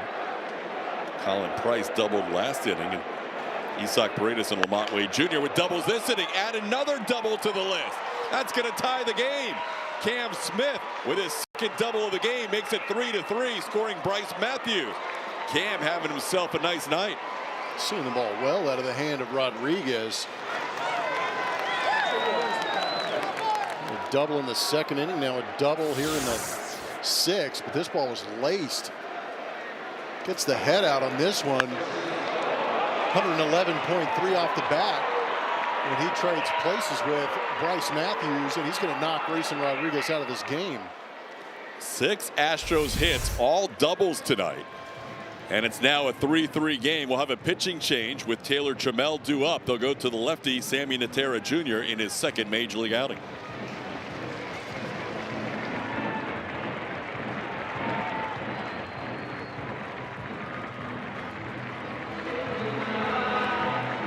Dance Clinic returns this summer. Sign your child up today to learn a dance routine they will perform on field prior to an Astros game. Register now at astros.com/dance. Plummer. Thank you, LC. We've got a new pitcher into this game as the Astros tying it up on that Cam Smith double. 2 runs in this inning. There you see Sammy Natera Jr. coming into this game, only his second big league appearance. His first appearance was against those Dodgers, went 2 innings, didn't give up a hit or an earned run, walked a batter, struck out 3 in facing 7 Dodgers. He's got pretty good life on that fastball, averaging 95.6 on the 4-seamer. We're going to see a pinch hitter. Jake Myers will hit for Taylor Trammell now with a lefty in the game. Jake getting his first appearance of this series, goes after the pitch from Natera. It's 0-1. Jake is the most aggressive Astro on first pitch swings at a 52% clip. See, the numbers for Jake have favored hitting against righties this year more than left-handers. That one up and away, 1-1.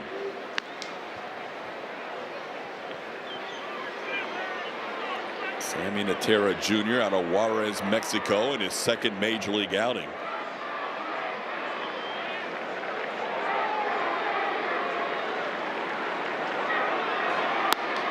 Pitch up, it's 2-1. To New Mexico State did Natera Jr. from 20 through 22 and was drafted by the Angels in the 22 draft in the 17th round.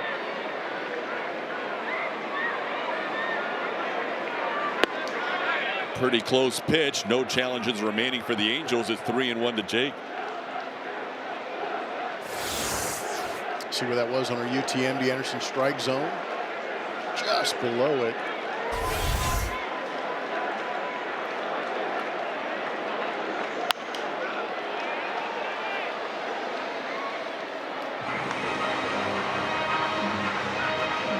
Full count on Myers, the pinch hitter. I should probably stop saying our UTMB Anderson strike zone because it's actually Jake Myers' UTMB Anderson strike zone. That thing adjusts every time a new hitter digs in. Good point.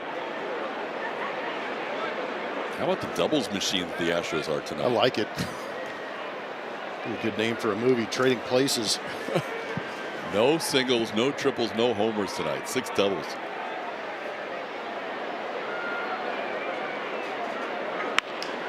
In the air to left center, playable. Who wants it? And it's going to be Meckler who takes charge for out number 2. Colin Price will get his first major league at bat against the left-hander. Price hit a double the other way his last time up for his first major league hit.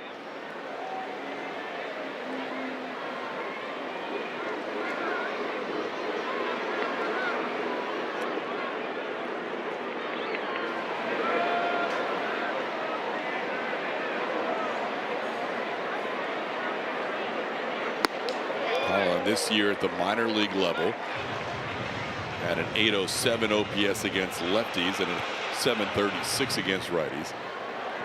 6 of his, or last year rather, 6 of his 18 home runs last year were against lefties. He's down to the count quickly here, 0-2.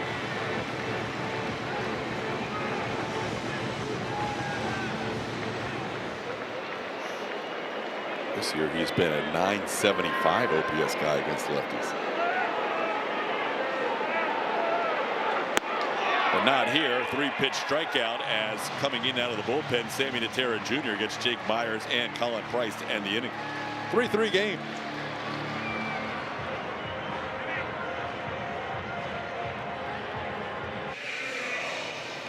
Astros fans can stream Space City Home Network directly with SCHN Plus. Log on to SCHNplus.com to purchase the app directly. Already have Space City Home Network? You can download the app to access the content at no additional cost. Spencer Arrighetti now working in a tie game 3-3. Has a new outfield behind him. Bryce Matthews, who came on as a pinch runner for the injured Lamont Wade Jr. in left field. And Jake Myers, who came on as a pinch hitter for Taylor Trammell, is now in center. Spencer Arrighetti starts his inning at 84 on the pitch count ledger, and so the Astros will get their bullpen moving as Arrighetti begins the bottom half of the 6th. Nick Madrigal, the batter, he had 17 foul balls as a hitter yesterday, which was the most for any one game for an Angel since Garrett Anderson back in '97. He saw 37 pitches in the game yesterday. He's got a 3-0 count here. And that's going to be a 4-pitch walk. Arrighetti issues a walk to start the inning. Something about the odd and even innings. In the odd innings, he's a perfect 9 for 9, retiring all 9 batters. The even innings, he's allowed 3 hits, a hit by pitch and 2 walks in the second, and a hit and a walk in the fourth to start the inning. And now he issues a walk to start the 6th. There's Trey Mancini. He has 2 of the 4 Angels hits. That's 5 in a row off the plate from Spencer. Arrighetti looking for a shutdown inning after his team just tied it in the top of the 6th inning.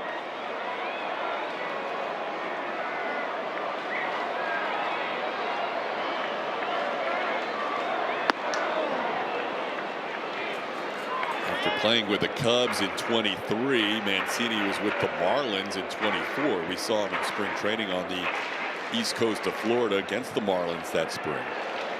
But then Miami sent him out. He did not make the opening day roster. And the Marlins were honest with Trey Mancini and told him, hey, you're probably going to play a couple times a week. And Trey elected to opt out and did not play anywhere in affiliate baseball in 2024. And was starting to think that his baseball career might be over. 1-1 the pitch home is fouled back. But then he said playing some pickleball, playing some tennis, staying at home with the family, and got a text from Brady Anderson, who's the current hitting coach for the Angels. Said, you're too good to give it up. Well, if anybody knows about battling through adversity and making a comeback, it's this guy right here.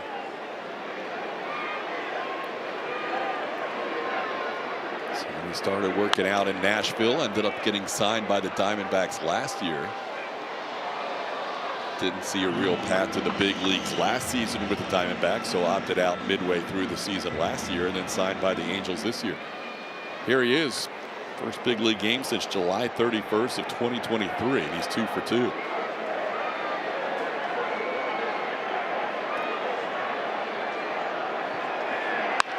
On the ground, backhanded by Paredes, goes to second for 1. Altuve's turn, double play around the horn. Paredes to Altuve to Walker.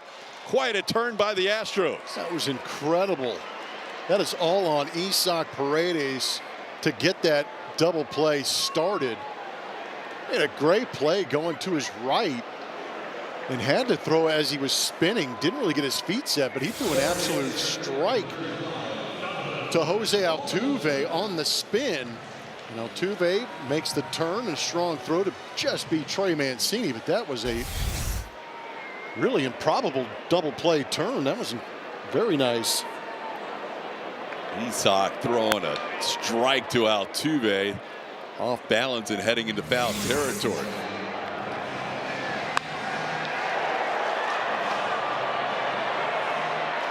That's just beautiful baseball. Great defense by the Astros, picking up Spencer. Now 2 outs, base is empty, and Donovan Walton the batter.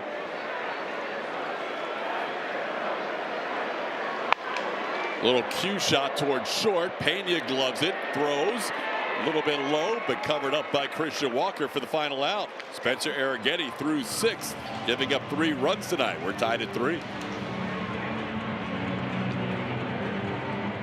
Play is driven by Toyota. The Astros have a 1-2 punch in Yordan Alvarez and Christian Walker in the 3 and 4 spots in this lineup. Alvarez and Walker currently sit atop the American League in RBI with 48 and 47 respectively, as Seawalk picked one up here tonight in the 3rd. There's never been a duo of Astros to rank 1 and 2 in that category in the AL, so pretty impressive stuff by these two here. Joe Espada told me that these two really feed off of each other, and they force pitchers to pick their spots. If they don't pitch to Yordan, then they have to deal with Walker, so it's really nice to have that depth. Astros hitting coach Victor Rodriguez, who worked in Boston for years, compared them to David Ortiz and Manny Ramirez, saying if one of them doesn't do something, the other will. When Yordan leaves something, Walker will take care of it. Guys, it kind of also goes with what we talked about at the top of the broadcast. These two are also surrounded by some incredible talent in the lineup. So Christian actually told me earlier this week their individual success alone is not just because of themselves. It's also large in part to those around them, Blummer. Thank you, Lauren. Jeremy Pena is going to be leading off. He's going to be facing a new pitcher. It's going to be right-hander Ryan Zefferjon coming into this game. He's got some experience against the Astros. Over the last 3 years, he's racked up 8 games against them, including one this year. He picked up a win in that outing against the Astros earlier. 24 games this season, a 5.46 ERA. It's a 3-3 game as we head to the 7th. It's going to be on the bullpens now.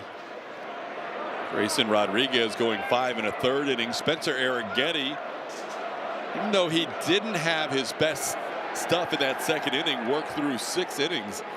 Plummer, that's the first time an Astros starter has gone 6 innings since Tatsuya Imai began that no-hitter in Arlington. It's kind of crazy to think about. We had an extended homestand with 9 games and we didn't get one. So credit to Spencer Arrighetti. Had that rough second inning, but that was it. He was able to fight through that. Got a great double play at the bottom of the 6th inning. So using that defense behind him, but I appreciate the fact that he showed a little bit of a warrior mentality fighting through that to keep the Astros in the game long enough for them to come back and tie. But with Jeremy walking to lead off this inning, hopefully good things happen for the Astros offense and they pick up a dub for Spencer. I stand corrected. There was one start, Imai against Mizorowski in the homestand where he went 6. But so the only one that's had him is Imai. Right. Everybody else less than 6. Peter Lambert, the second longest outing of the homestand at 5 1/3. So Spencer getting 6 innings today, especially after a lengthy second inning where he threw 29 pitches. Good work, and he leaves with a quality start, tied at 3. Here's Yordan Alvarez after a 4-pitch walk to Jeremy Pena.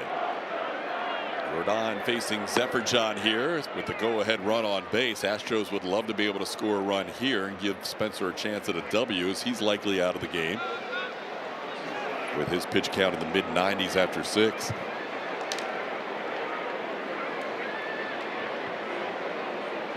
One and 1 the count to the big man. Player of the week golfs one way up into the second deck. And that'll be strike number 2. Last 4 times in the American League that teammates have finished 1 and 2 in RBIs since 1980. Doesn't happen too often. Last time 2011 with Curtis Granderson and Robinson Cano. There's a combo that Victor Rodriguez was referencing, the Ortiz and Manny combo in 2005. Are you kidding me with those numbers? 48 and 144. My goodness. That is not a misprint. Wow. Down and in, almost bounced in front of the plate. Maybe it's 2-2 to Yordan.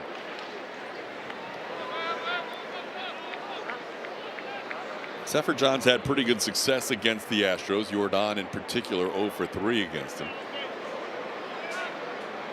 Yordan has put the ball in the air all 4 times he has faced him, just doesn't have a hit.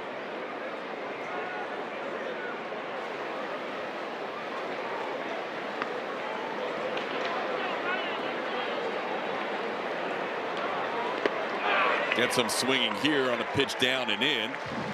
Yordan strikes out for the 2nd time tonight. There's the first out of the inning.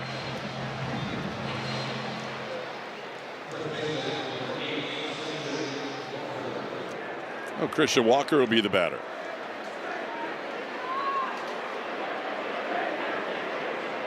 Walker has 1 of the 6 hits, all doubles for the Astros tonight. He's 1 for 3, at an RBI in the 3rd.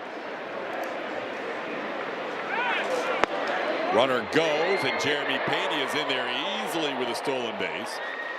Pena picking up his 4th steal of the year as he gets in with a head-first slide. Good job by Jeremy. I love the fact that he's taken off here, getting himself in a scoring position on his own. Picked a good pitch to run on. There's a first pitch sweeper to Christian. But I also love the fact that he did it early enough in the count that Christian Walker has a lot of pitches left to try and drive him in. Pitch down, 2-0. Jeremy now 4 for 5 in stolen bases.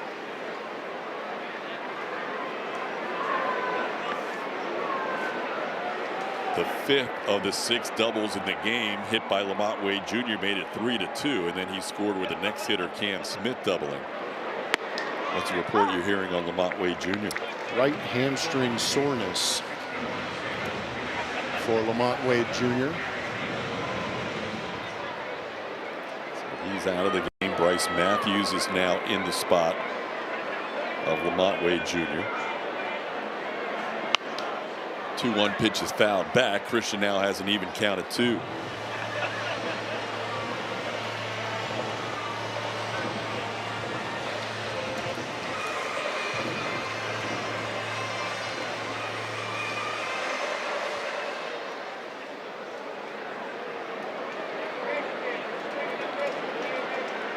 Walker's had a runner in scoring position his last 3 at bats. Doubled in Alvarez in the 3rd, struck out his last AB, and now a 3-2 count here.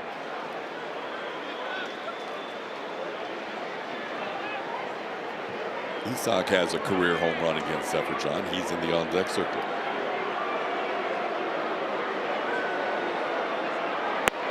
Try to hold up, and he does on a pitch down and away. That'll be ball 4. 2 walks in the inning, and the Astros have first and second with 1 out. Here comes Mike Maddox, the pitching coach, out to have a word with Ryan Seferian after a couple of walks in the inning.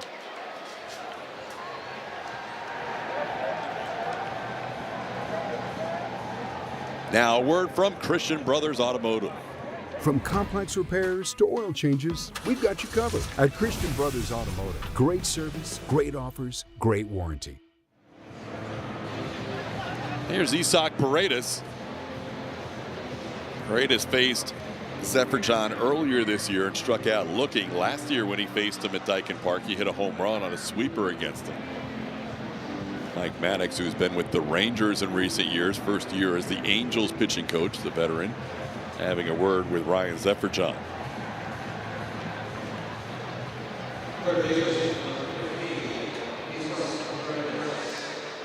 Isak has been on a good RBI run lately. 9 runs batted in his last 5 games coming into tonight.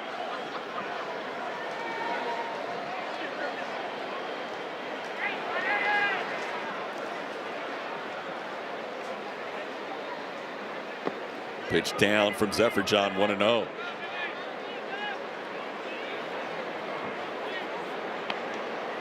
Plenty of speed out there at second. Any base hit to the outfield should give the Astros their first lead of the game.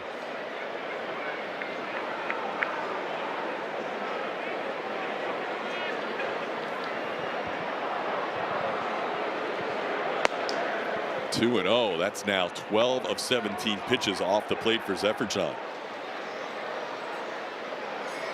Just added to the team, Sam Aldegari is warming up in the Angels bullpen. He's a lefty. Astros don't have another lefty due up for a while. There's a pitch to get the count to 2-1. Bryce Matthews and Jake Myers are now in the game, so the only lefty in the lineup currently is Yordan Alvarez.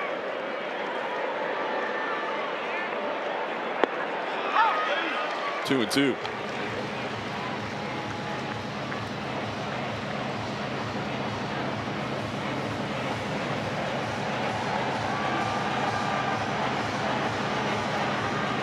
Paredes is lined out to left, lined out to right, and double down the line and left tonight.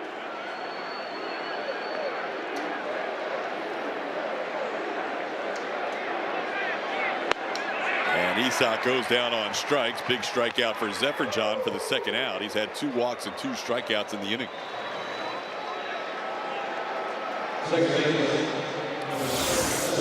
Did a good job of getting Isak to expand on a couple of pitches. Just waved at 99.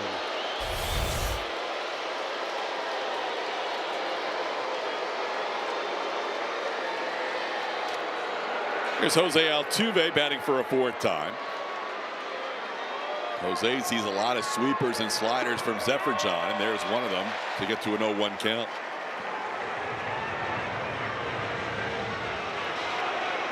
He has seen 10 pitches from Seferian in his career and only 2 fastballs. The rest are pitches that move away from him.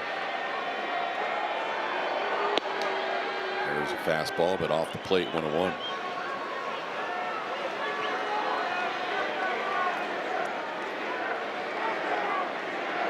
Jose has a 3-game hitting streak starting today.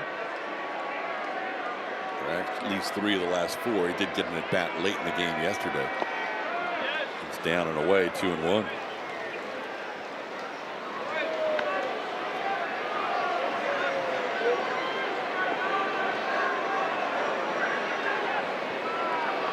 Pena and Walker on base via the walk. It's been an all-true outcome inning for Zephyr-John. 2 walks and 2 Ks.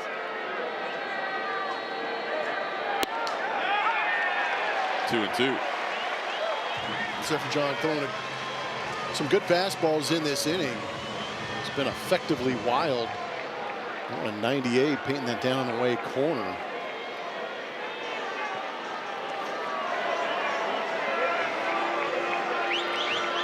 Four pitches into his outing, only 10 strikes.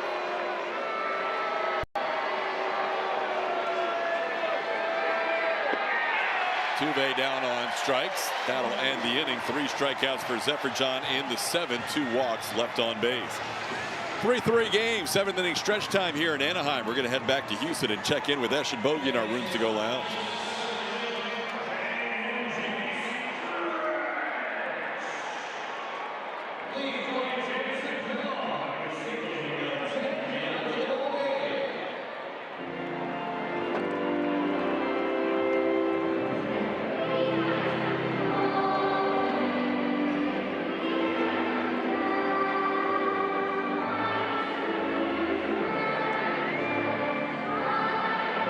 All tied up here in Anaheim. First game of a 3-game series against Los Angeles Angels of Anaheim. We're heading to the bottom of the 7th. Arrighetti giving the Astros a quality start. And first man we'll see will be Enyel De Los Santos. 27 innings in 25 appearances. 3 flat ERA. He's got a strikeout per inning. And his whip is under 1. He's going to start with the bottom part of this lineup for the Angels. It'll be Logan O'Hoppe, the 9-hitter, who has 2 of the 3 runs batted in tonight for the Angels with a 2 RBI double. Spencer Arrighetti ends his night with a quality start. It wasn't all smooth sailing for Arrighetti tonight. But he ends up going 6 innings of 4-hit baseball, allowed 3 runs. He did walk 4 and hit a batter, and struck out 7, 3rd highest strikeout total of the year for Spencer. 95 pitches in. That's why it's De Los Santos' turn here in the 7th. Ball hit hard, but at Jake Myers. Center fielder puts it away on O'Hoppe, who lines out for the first out of the inning.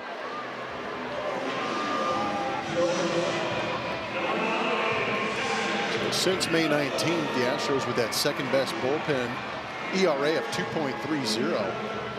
That is a nice adjustment for them. We've needed to see some of those numbers go down. As it stands in this game, battle of bullpens with this tie game, you've got the 26th ranked ERA in bullpen for the Angels, and the Astros have the 27th ranked ERA coming into this game with a 4.98 ERA. And with those numbers lately, it has finally dipped below 5. They were 30th out of 30 for a while in the first couple of months of the season, but it finally got to the 27th mark and hopefully dropping from there. But yeah, better signs lately from the bullpen, and part of it has to do with the starters going deeper, although Spencer, the first one other than Tatsuya Imai to go 6 innings in a while for the Astros.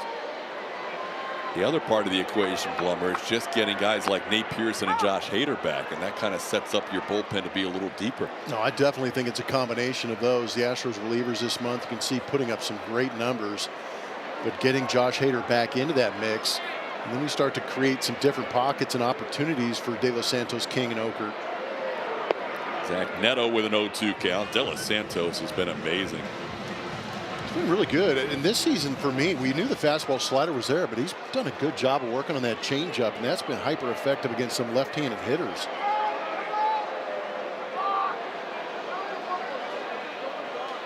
Time was called late for Zach Neto with a 1-2 count.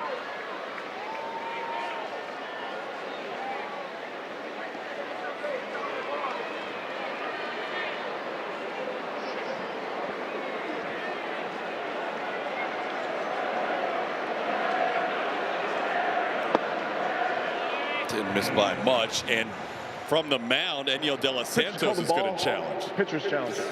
Colin Price has not challenged a pitch yet in his 2 starts behind the plate. So Enyel from the mound is going to call 1 And the Astros have not had a successful challenge from any of their pitchers. Confirmed. Houston has 1 challenge remaining. And that was not close. Yeah, that was a gutsy move, man. Does not register with the distance. Rodri Munoz had 1. I mean, it was a good pitch, and it was just a good job by Neto laying off of it. Sometimes you got to tip your cap. Astros 0 for 3 in their challenges for pitchers. They still have 1 more remaining, but I think the time of pitchers challenging for the Astros may be coming to a close soon.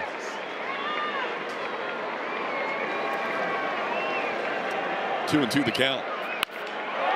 It's hit high in the air in deep left field. Bryce Matthews back. Neto feels like he got it, and that is just over the wall and left.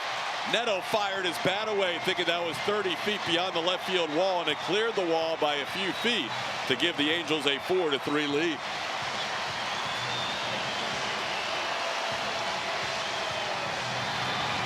Got a slider on that outside edge and is able to pull it 395 feet. You'll see it right here on the MD Anderson strike zone. It was on the edge, but it was elevated. Neto went out there and got it.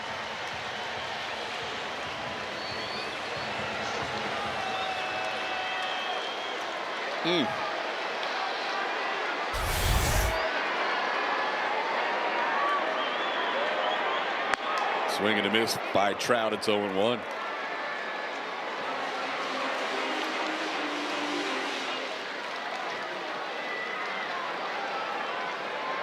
Neto fired his bat to his dugout and then started walking up the line like he knew that was well out to left field. He saw how much it cleared the wall and left.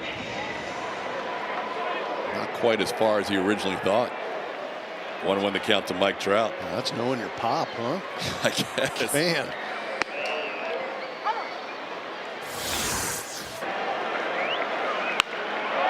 Here's his reaction. No doubter in his mind. And I mean, it was what, 5 feet at most beyond the wall? Maybe. 1-2 pitch is fouled off. As a right-handed hitter, you've got to crush something to get it out of here. Yeah. Yeah, the way Bryce was going after that, I thought he had a shot to rob him, but I thought he was going to time it up kind of as he was drifting along the wall to be able to get up there and try and get it.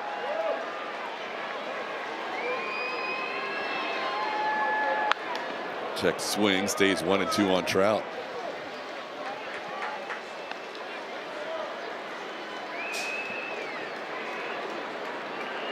Trout 0 for 2 today with a walk. Has flied out both times he's been retired. Stella Santos giving up a home run here to break the 3-3 tie. And strikes out Trout to come back for the second out of the inning.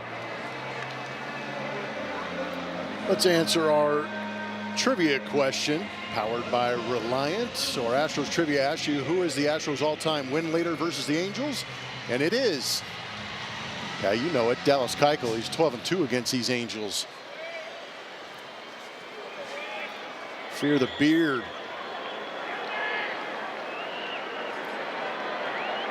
Now Wade Meckler, the batter, he hits the ball down the line and right, but it's hooking foul.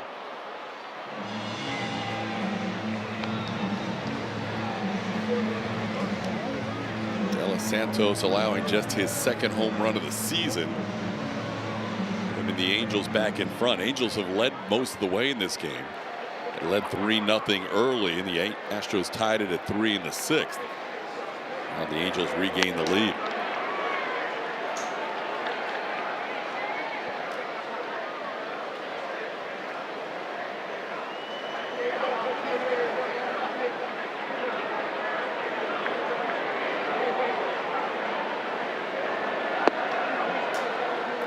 Stella Santos, that snaps a string of 8 consecutive outings without allowing an earned run. He'd gone 9 1/3 innings over his last 8 outings with 2 hits, 1 unearned run, and 11 strikeouts with only 1 walk.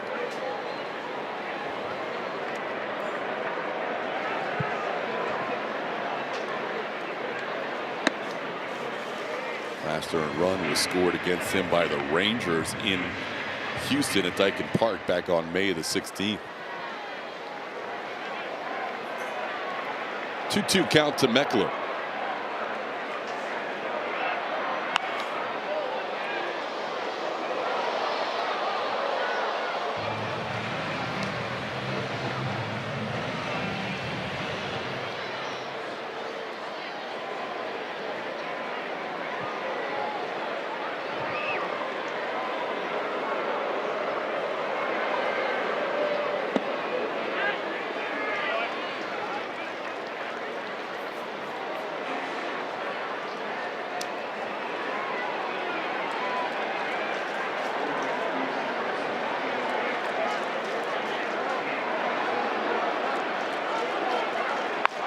Ground ball foul, stays 3-2. Meckler has spent most of this year at AA. AA team is in Rocket City. 28 games for the Trash Pandas, only 5 at the AAA level. And called up and made his debut on May 22nd for the Angels. Hits this ball under right center field, down for a hit. Cam Smith will play it. Meckler on with 2 outs. Hits are now even at 6 apiece. Welcome your newest little fan to the Astros family with the Astros Rookies Club, presented by Houston Methodist. This program is designed for newborns and includes a bib, a swaddle blanket, milestone markers, and an Astros birth certificate. Join now at astros.com/rookies club. Here's Joe Adell. Adell's been hit by a pitch, struck out, and grounded out.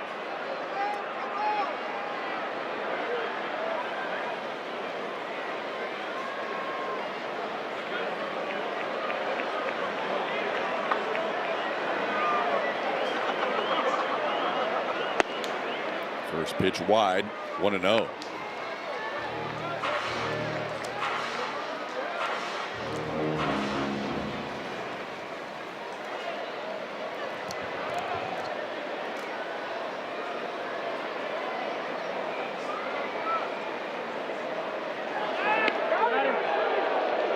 Close play, Meckler just getting back.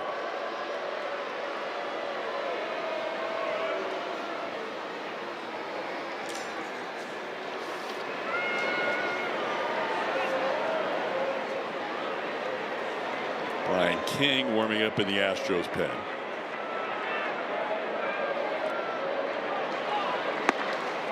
Pitch is a strike to Adell. It's 1-1.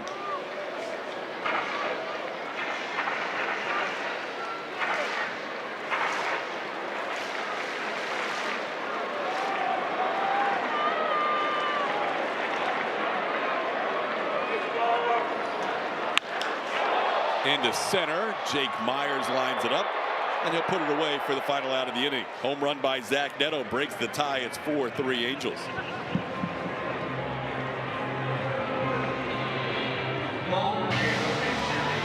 The drive around the league is presented by Christian Brothers Automotive. Hunter Brown is projected to make that 4th rehab start on Wednesday. Everybody will have their eyes on that one. Hopefully his last rehab start before joining the Astros. Jason Schiavone is 17 games in AA, has 4 home runs, 9 RBIs, and how about 5 steals? And Javier Perez, Carolina League Pitcher of the Week, with 64, or this season has 64 strikeouts and 54 1/3 innings pitched. New pitcher into this game is going to be Bachman. He's also going to bring in Jose Siri, ex-Astro, in left field for the Angels. As you see the numbers for Sam, 2.12 and a 1.13 right here at the Big A. Bryce Matthews, after pinch running earlier in the game, we found out that Montway Jr. has soreness in his right hamstring after his double. Will hit for the first time. Facing Bachman here to lead off the 8th inning. Astros down 4-3. Siri in for Wade Meckler in left field. Pitch up, it's 1-2. There is the former Astro Jose Siri. A lot of speed, great arm. Got a lot of skills. He's finally back in the big leagues again. Age 30 now. A little tapper. Bachman will play it on a couple of hops and underhanded to Trey Mancini for the first out. Matthews bounces out to start the 8th. The DoNotSettle.com play of the game is presented by the Nava Law Group.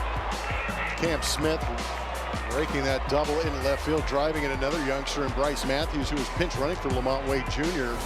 But a big swing, over 111 miles an hour off the bat for Cam Smith on that double.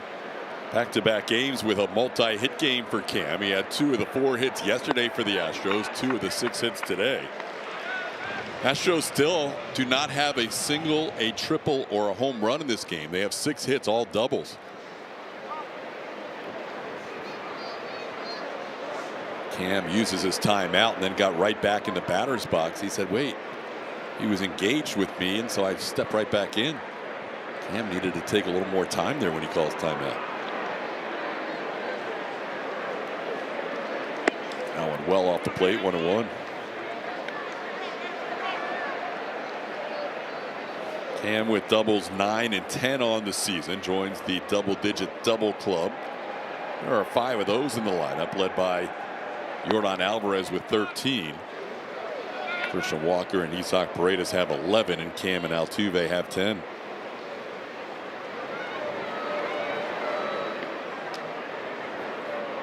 Two and 1 the count to Smith. Ground ball found. Bachman evens up the count.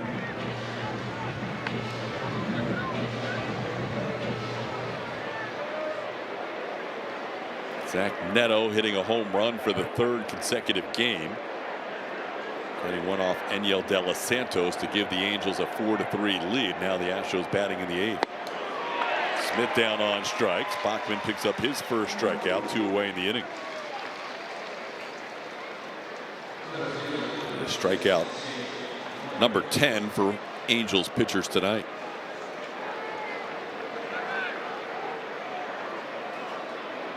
Here's Jake Myers. Myers pinch hit for Taylor Trammell and flied out to left.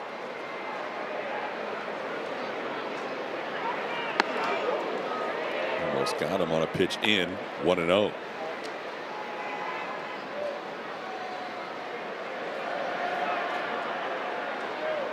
Strikeout number 11 for Angels pitching on the night. Zephyr John struck out 3 last inning.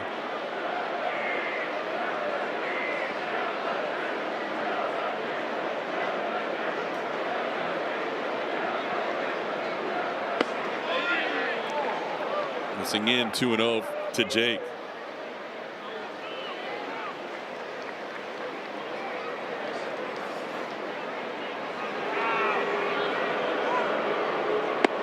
Checked his swing, and the pitch is off the plate. Myers with a 3-0 count. Colin Price is in the on-deck circle.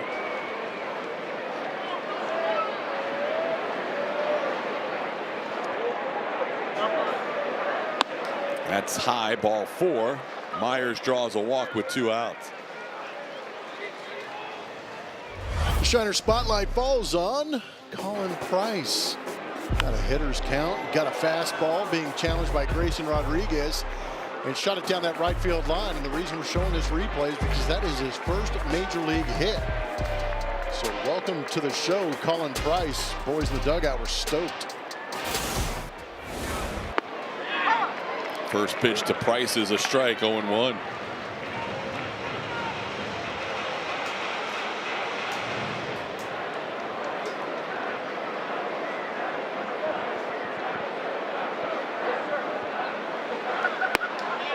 Good breaking ball in there, and Price down in the count, 0-2.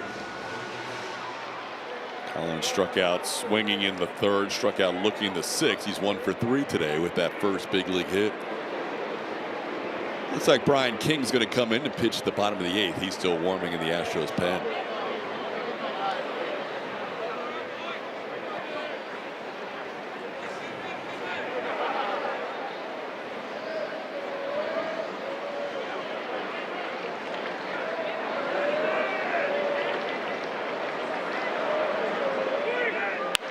Hit hard and backhanded nicely by Guzman. He goes to second for the fielder's choice. He was playing on the line against Colin Price, and it paid off on that bullet. on an 0-2 pitch. That'll do it for the Astros in the 8th. New pitcher into this ball game is going to be left-hander Brian King. Trying to keep this game right where it's at. Talked about his reverse splits, doing good against righties. 2.63 is his ERA as he toes the mound for the Astros here in Anaheim. He will face 3 righties due up in this inning. It'll be Denzer Guzman, Nick Madrigal, and Trey Mancini. One off the plate there that Pena will glove on the second hop and throw quickly to first to get Guzman for the first out of the inning. So King gets the first out here in the 8th, trying to keep it at a 1-run game as the Astros will have the top of the order due up.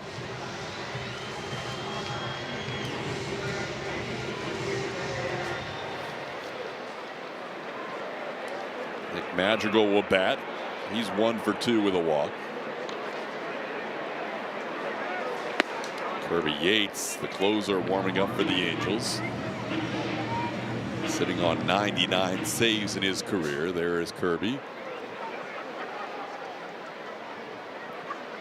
1-0 pitch is fought off but foul. 1-1. 3 runs charged to Spencer Arrighetti in 6 innings of work. Daniel De Los Santos gives up his first run in his last 9 outings on the home run by Zach Neto. Angels with a 1-run lead here in the bottom of the 8th.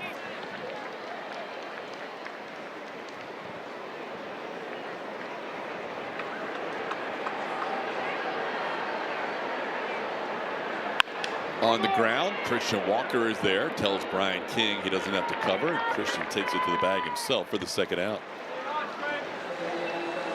Now, a message from Buick GMC.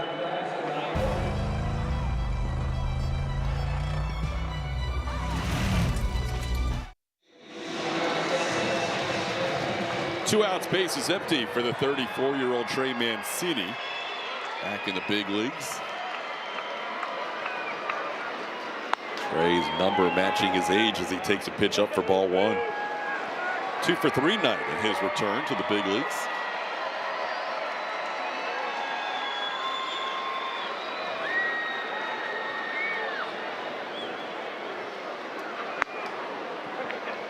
One and 1 the count.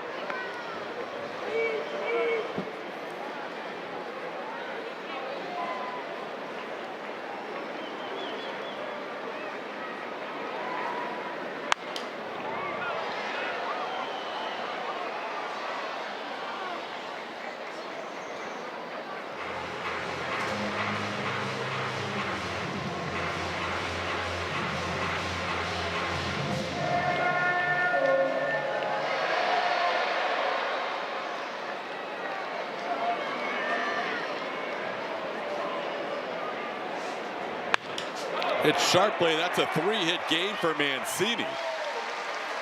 Well, Mancini has 3 of the 7 hits for the Angels as he hits a clean single into left field. Nice surprise for the Angels. Trey Mancini fighting his way back into the show. Got a hanging fastball up off the outside corner, and after a couple of base hits in that hole between Isak and Jeremy, they were pinching that way. He finds another hole back up the center part of the field. Oswald Peraza will come on as a pinch hitter for the lefty Donovan Walton. He'll assume the DH role. Walton went 0 for 2 with a walk while he was in there. First pitch a strike.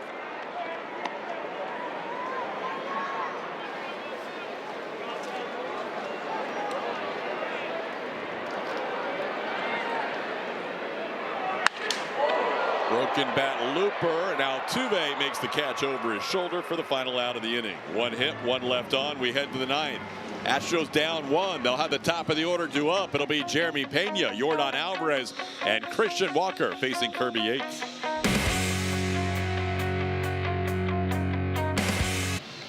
Time to reveal the winner of tonight's Chevy Stroll Poll. Who do you want to go to Disneyland with? That was our question tonight, and Jose Altuve wins the vote with 49%. Jeremy Pena finishing second. Almost half of you want to go to Disneyland with 2. Thanks for those who voted in tonight's Stroll Poll. New pitcher on in the 9th in a 4-3 game.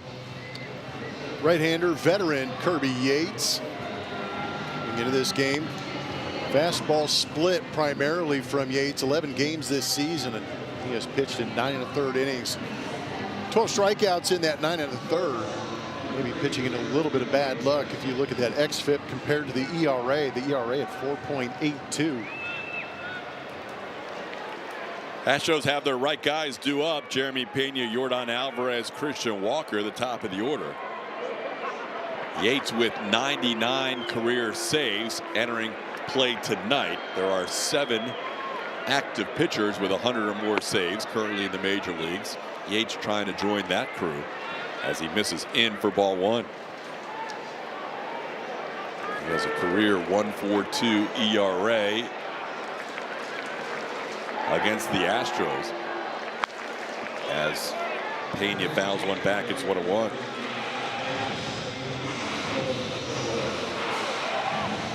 Nolan Shonowell's taken over at first base for Trey Mancini in the 9th inning. Shonowell not in the lineup, dealing with a little bit of an ankle issue, but good enough to play defense here in the 9th. Yates gets it past Pena. It's 1-2. Jeremy 0 for 3 tonight with a walk and a steal.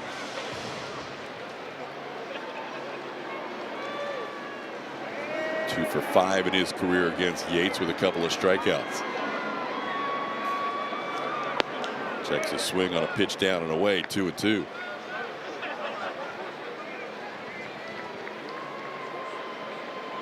Astros have never led in this game. Tied it up in the 6th and now trail by 1 in the 9th.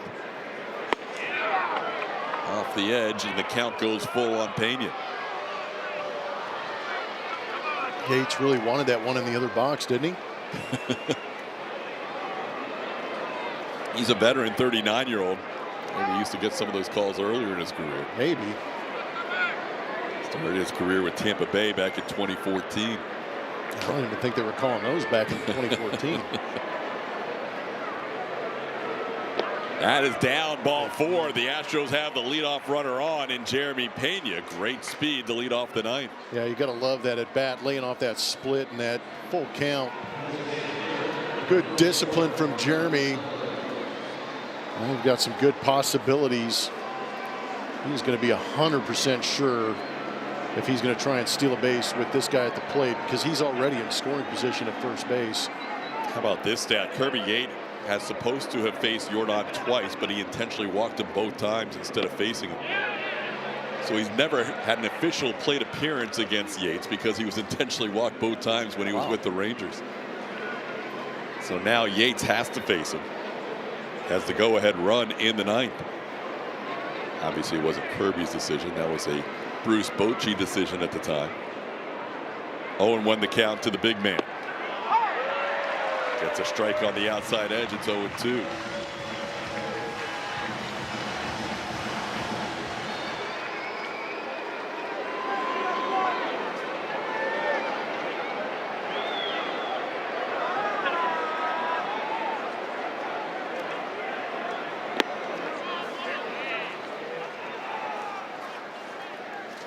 Yordan tonight has struck out, hit a ball to deep center that was initially ruled a double, but eventually correctly changed to an error on Mike Trout. Intentionally walked and then struck out again. Just takes one.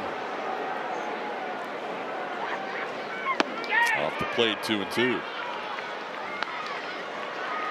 Yates against lefties this year has given up a .389 average and a .1318 OPS.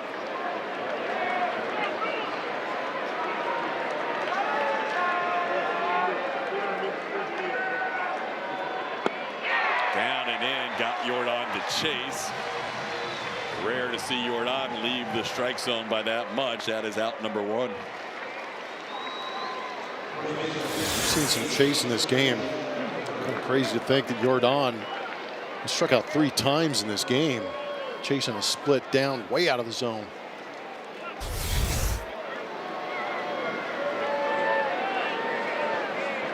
Now Christian Walker, the batter.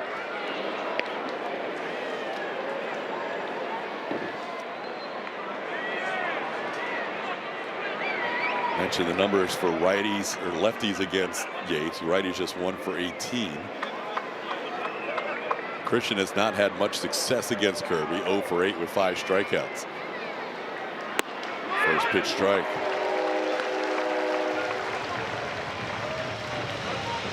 Just have to see that split up.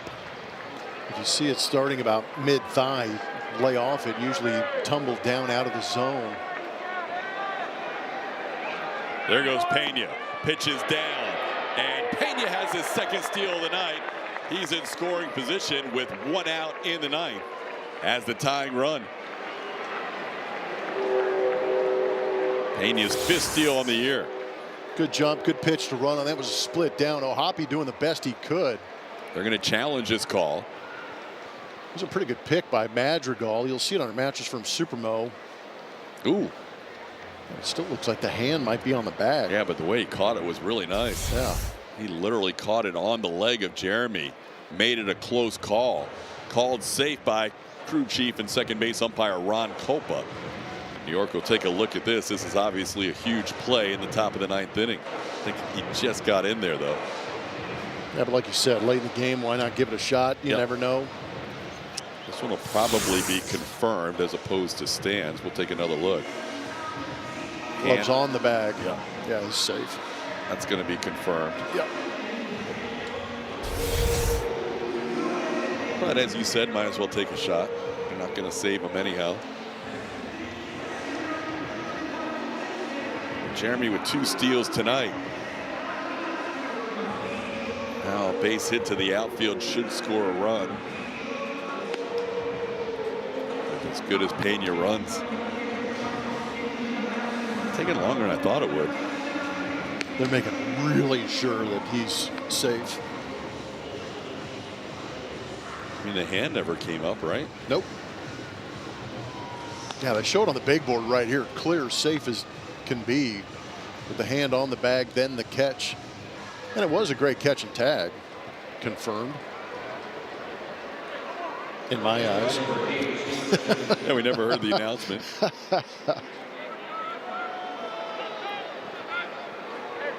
So now Walker with a 1-1 count. Christian's driven in the first run of the game. He would love to tie the game here. Any base hit to the outfield.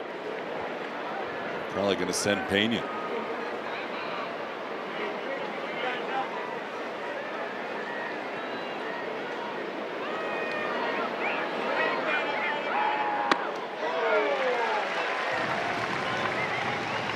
One and 2 the count.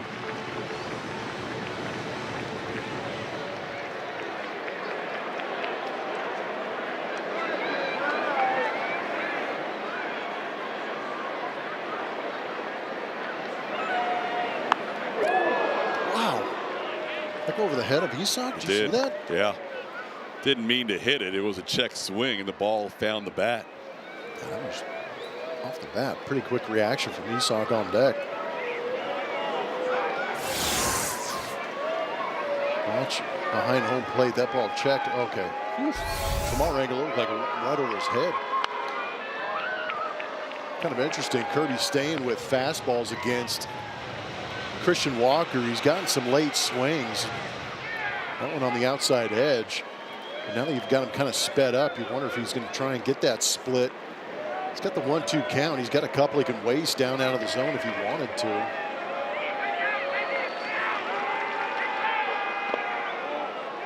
There it was. Good job by Christian laying off that pitch down. Of the 5 strikeouts Yates has against Walker, 3 have been on the fastball and 2 on that change-up down. I might sit on that fastball away or maybe fastball up. And then if I see a split, just see it down. Base hit to center. Here comes Pena. Here comes the throw by Trout. Pena will be safe. Astros have tied it at 4 in the 9th. And it was that fastball. So the stolen base and the base hit get the Astros to tie this thing up. Kirby Yates will not get his 100th save in his career tonight. Walker will be lifted in the game for a pinch runner. Great piece of hitting He did get on that fastball on the outside corner. Did a beautiful job of shooting that back up the middle. Jeremy hustling home. That stolen base was huge. Now you've got a couple of Astros tied at 48 RBIs. Kind of interesting to see him pinch running for Christian Walker. That's your 4-hole hitter who protects Yordan Alvarez, in a 3-hole hitter in this game who protects Yordan Alvarez. Shea Whitcomb will now assume that 3 spot in the order. And here's Isaac Paredes. Game tied at 4. Whitcomb is pinch running for Christian Walker. And check Shea over at first on a close play. Shea just activated today with Nick Allen going on the injured list. Astros have used 3 of their 4 bench players. Only Christian Vasquez remains on the bench for the Astros.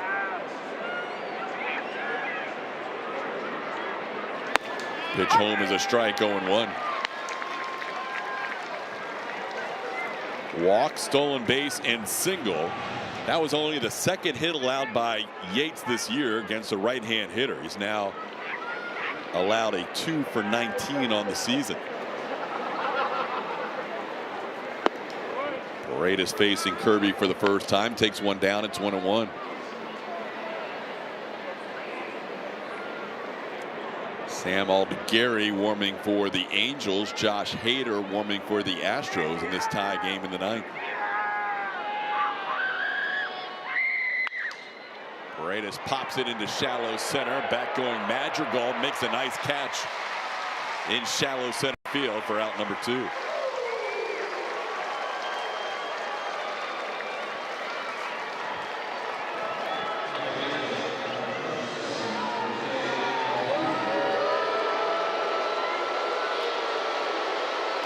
Now Jose Altuve will bat. Jose looking for his first hit tonight. He's 0 for 4 with a couple of strikeouts.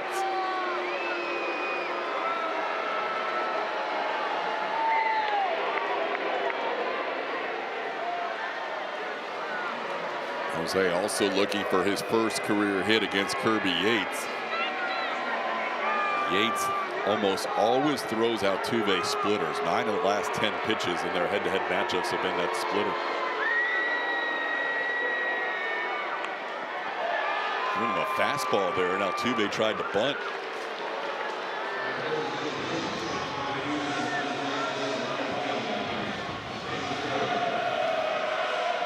Altuve saw a rare fastball from Kirby Yates and bunted it foul. It's 0-1.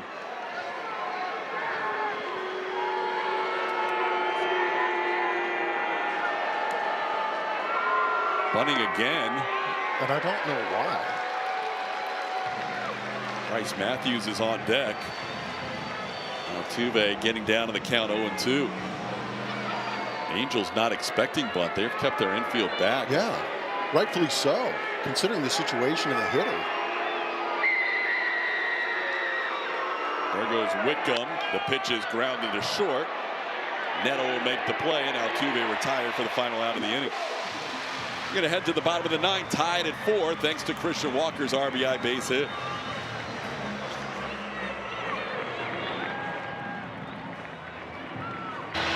Our next telecast is presented by Kaplan Sinus Relief right here back at the Big A in Anaheim against the Angels. Kaiwei Tang will be on the mound tomorrow for the Astros. Walbert Urania, who had a great month of May, will be pitching for the Angels in Game 2 of this 3-game series. Josh Hader coming into this game. Closer for the Astros, trying to keep this game right where it's at. Have a shutdown inning as we try and go extras with this game tied at 4. 2 games since coming off the injured list. His looked great. 4 strikeouts in those 2 innings. Fastball in the mid-90s. He has shown a good slider. He's also been filling up the zone, really attacking that strike zone with that fastball slider mix for Josh. First batter he faces is the 9-hitter Logan O'Hoppe, and he fouls one straight back. It's 0-1. So Enyel De Los Santos pitched the 7th, gave up a home run to Zach Neto to break a scoreless streak for Enyel of 9 1/3 innings. And Brian King allowed a 2-out hit, but nothing else in his shutout inning in the 8th. Josh Hader now on in the ninth. Gets an 0-2 count here as O'Hoppe couldn't hold up on the check swing. O'Hoppe and then Zach Neto and Mike Trout due up in the bottom half of the ninth inning. Shea Whitcomb, who came on as a pinch runner for Christian Walker, stays in the game. And now bats third in the Astros lineup. That one's down, 1-2.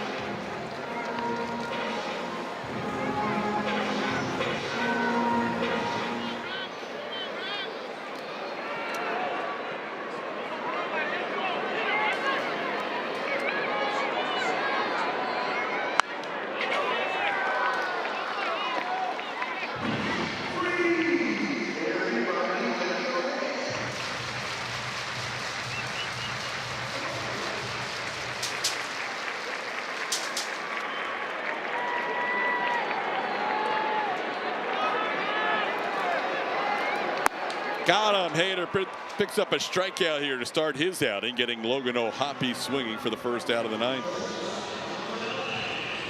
Good job with that two-seamer from Josh. Reached back, elevated, got the chase from O'Hoppe. That was by him. The irresistible heater at the top of the zone.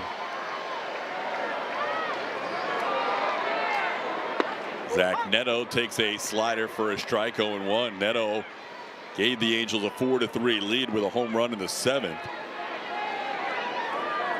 Home run now in back-to-back games for Neto.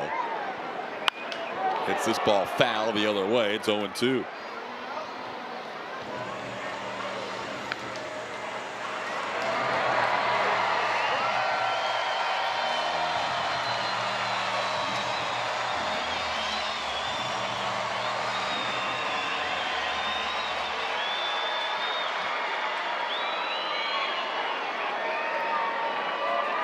One pitch out of the zone in the first 7 for Hader. Swing and a miss. Punching tickets back to back, getting Neto behind O'Hoppe, 2 away in the ninth. Told you it's irresistible. Same pitch that he struck out Logan O'Hoppe with. Two-seamer up, elevated out of the zone with velocity. Neto trying to get up there to get that, but no chance. Now Mike Trout faces Hader.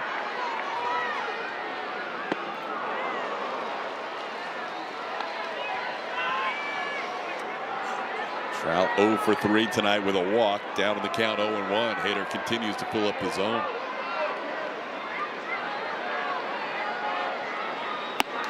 Try to check his swing. No swing, says Dylan Wilson. It's 1-1.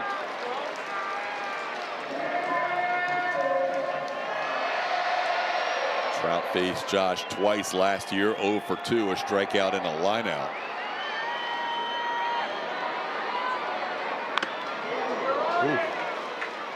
Caught the home plate umpire Tom Hanahan. Colin Price checks on him. It's 1-2.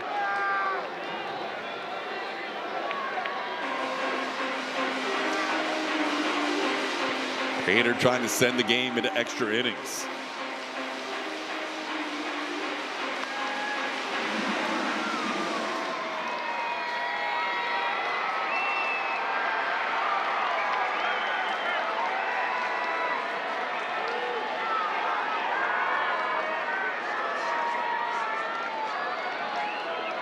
Got him.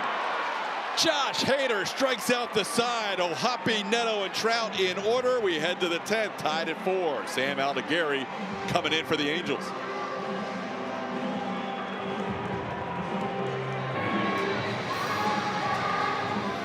Back here in Anaheim, we are heading to extra innings, tied at 4 apiece. Your hitter is going to be Bryce Matthews. Behind him is going to be Cam Smith. But as you see, the Manfred man is Jose Altuve out there at second base. The Astros are going to try and take the lead here in the top of the 10th. They're going to do it again, try and do it against 24-year-old Sam Aldegari. He's pitched in 11 innings this season, 7 strikeouts to 5 walks. How about he pitched for Team Italy in the WBC? Expecting bunt from Bryce Matthews here, and they are going to get the bunt. He gets it down the third base side, fielded there by Guzman. He didn't have to field it, but he barehanded it for no reason. And that'll be a hit for Bryce Matthews. That was going to go foul, but Guzman picked the ball up and gave the Astros an extra base runner. The only reason you would pick that baseball up is if you know you've got a chance to get Bryce Matthews. But Bryce runs extremely well. You see, as soon as it hits the lip of the grass, that ball was headed foul. Terrible decision by the rookie third baseman, now putting runners at first and third, and Cam Smith, the batter. Angels will bring the infield in tight. Matthews with a bunt hit. Cam has 2 doubles tonight and takes the first pitch for a strike. Astros have Brian Abreu warming up in their bullpen.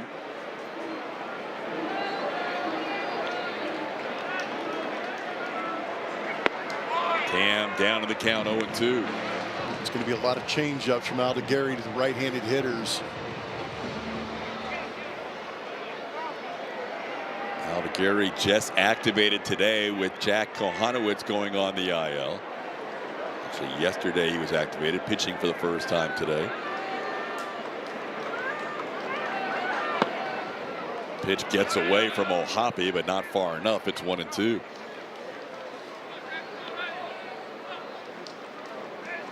Smith drove in the tying run to make it a 3-3 game with a double in the 6th inning.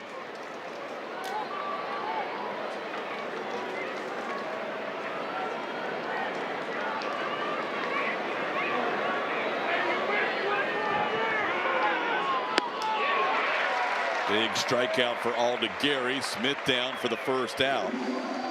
Runner still at first and third. It'll be Jake Meyers' turn.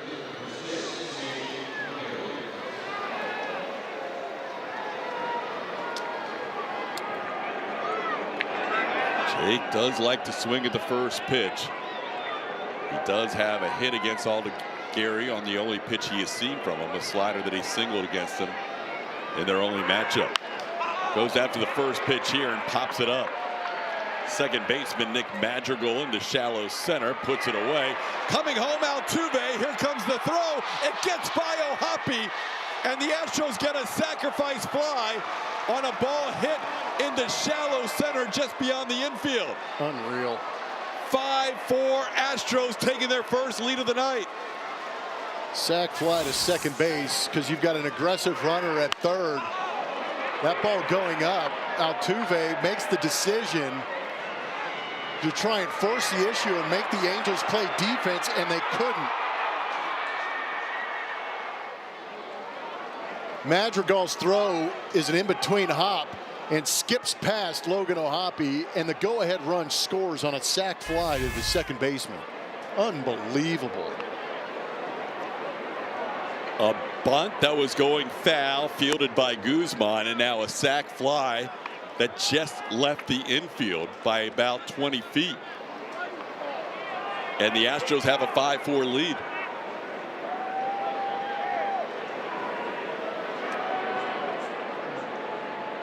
Here's Colin Price.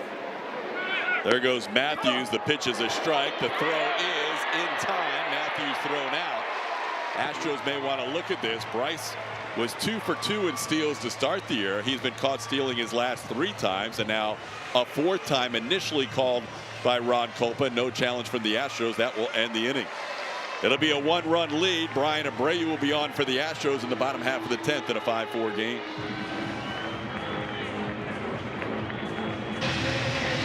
Well, here we are back in Anaheim. The Astros taking lead there in the top of the 10th.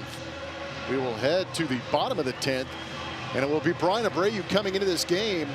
He's now tied for 6th in Astros all-time appearances by relievers, 342. He's got an opportunity here to try and close this one out against the Los Angeles Angels of Anaheim. It has been one of the more interesting games I think I've seen in a long time. Who wants to win it? Astros have a shot with their first lead of the night as Abreu will face his former teammate Jose Siri, getting his first at bat. Siri came on defensively, protecting a 4-3 lead. Now it's 5-4. Siri around the bunt and takes a pitch for ball 1. Jose Siri just joining the Angels, has played 18 games with the Angels, only 34 plate appearances, 31 at bats. Does have a sacrifice bunt this year, bunts the ball foul. That was not great bunting position there by Siri. It's now 1-1.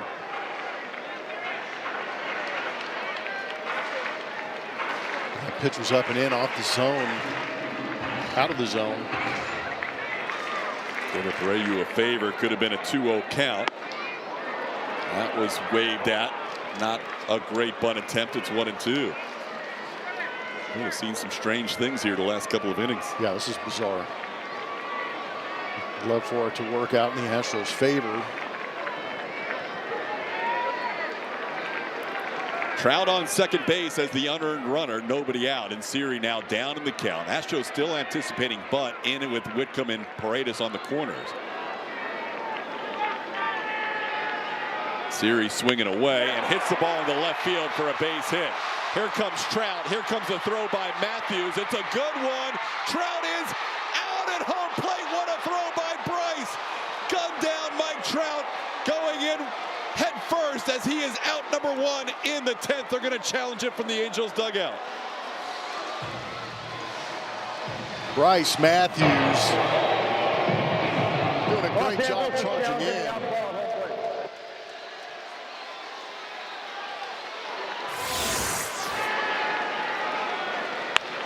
Siri got a hanging slider, pulls it in left field, and then you see Trout being sent. Great throw, but how about Colin Price holding his ground, catching the tough hop, and being able to drop that tag on Mike Trout.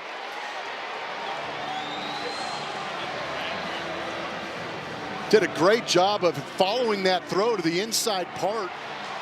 I know that Suzuki, a former catcher, they're going to argue the play at the plate was the tag made or was the block of the plate with Colin Price. But that throw kind of led him into that baseline.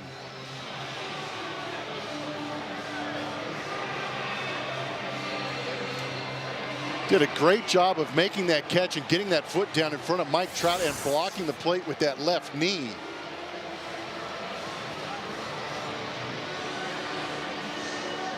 Angels had a challenge earlier that they lost.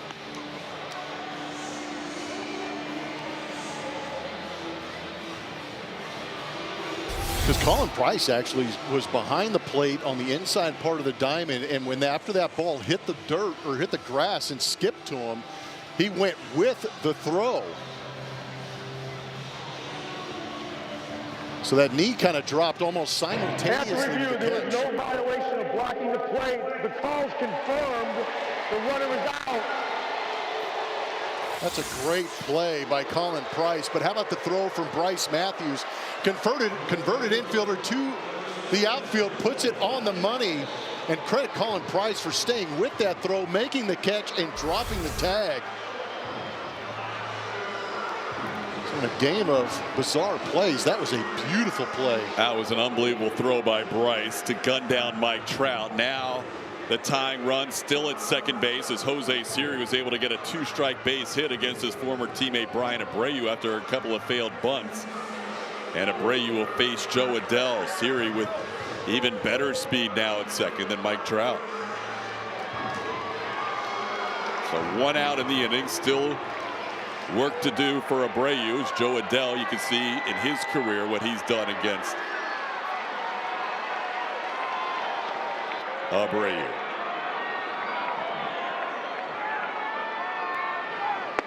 First pitch home is a slider for a strike.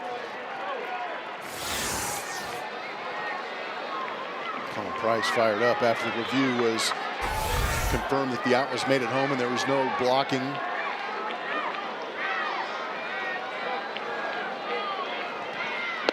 Swing and a miss, 0-2. 97 from Brian Abreu. Adell has struck out in 5 of his 10 at bats against Abreu. Down to the count here, 0-2. Got him. 3-pitch strikeout for Abreu for the second out of the inning. Adell down for the second out. Great job by Abreu. Some of that velocity back in a good location with that one just off that outside edge.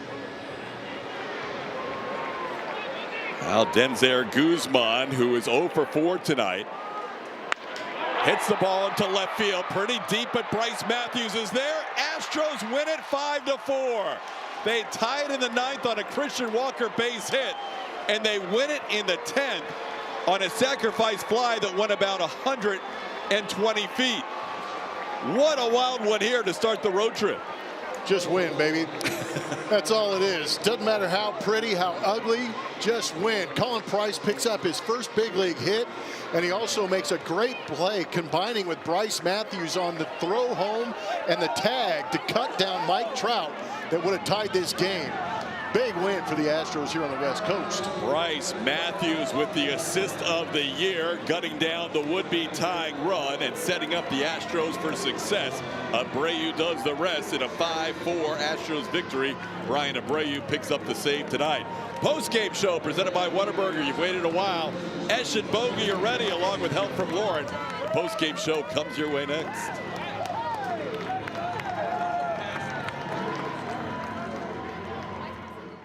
Born for Saturday. How it should be. The Hyundai Santa Fe. Get 1.99% APR for 60 months or get up to $3,500 customer cash on the Hyundai Santa Fe. Visit your local Hyundai dealer today. Well, with Brian Bogusevic, I'm Kevin Eschenfelder. You may want to stick around for the post-game show because you're probably not going to believe it unless you see it. This was the box of chocolates games. You never knew what you were going to get. Yeah, not exactly how you would draw it up, winning a game with a throw from left field and a 150-foot sacrifice fly. But there's plenty of examples this season of proving that this team just will not quit, and today was another one. Yep, we will hear from Christian Walker. We'll hear from Joe Espada. All that coming up on the post-game show. Stick around for that. It is coming up, so we'll send you back out to Anaheim, TK and Blummer. We'll wrap things up from California in just a moment.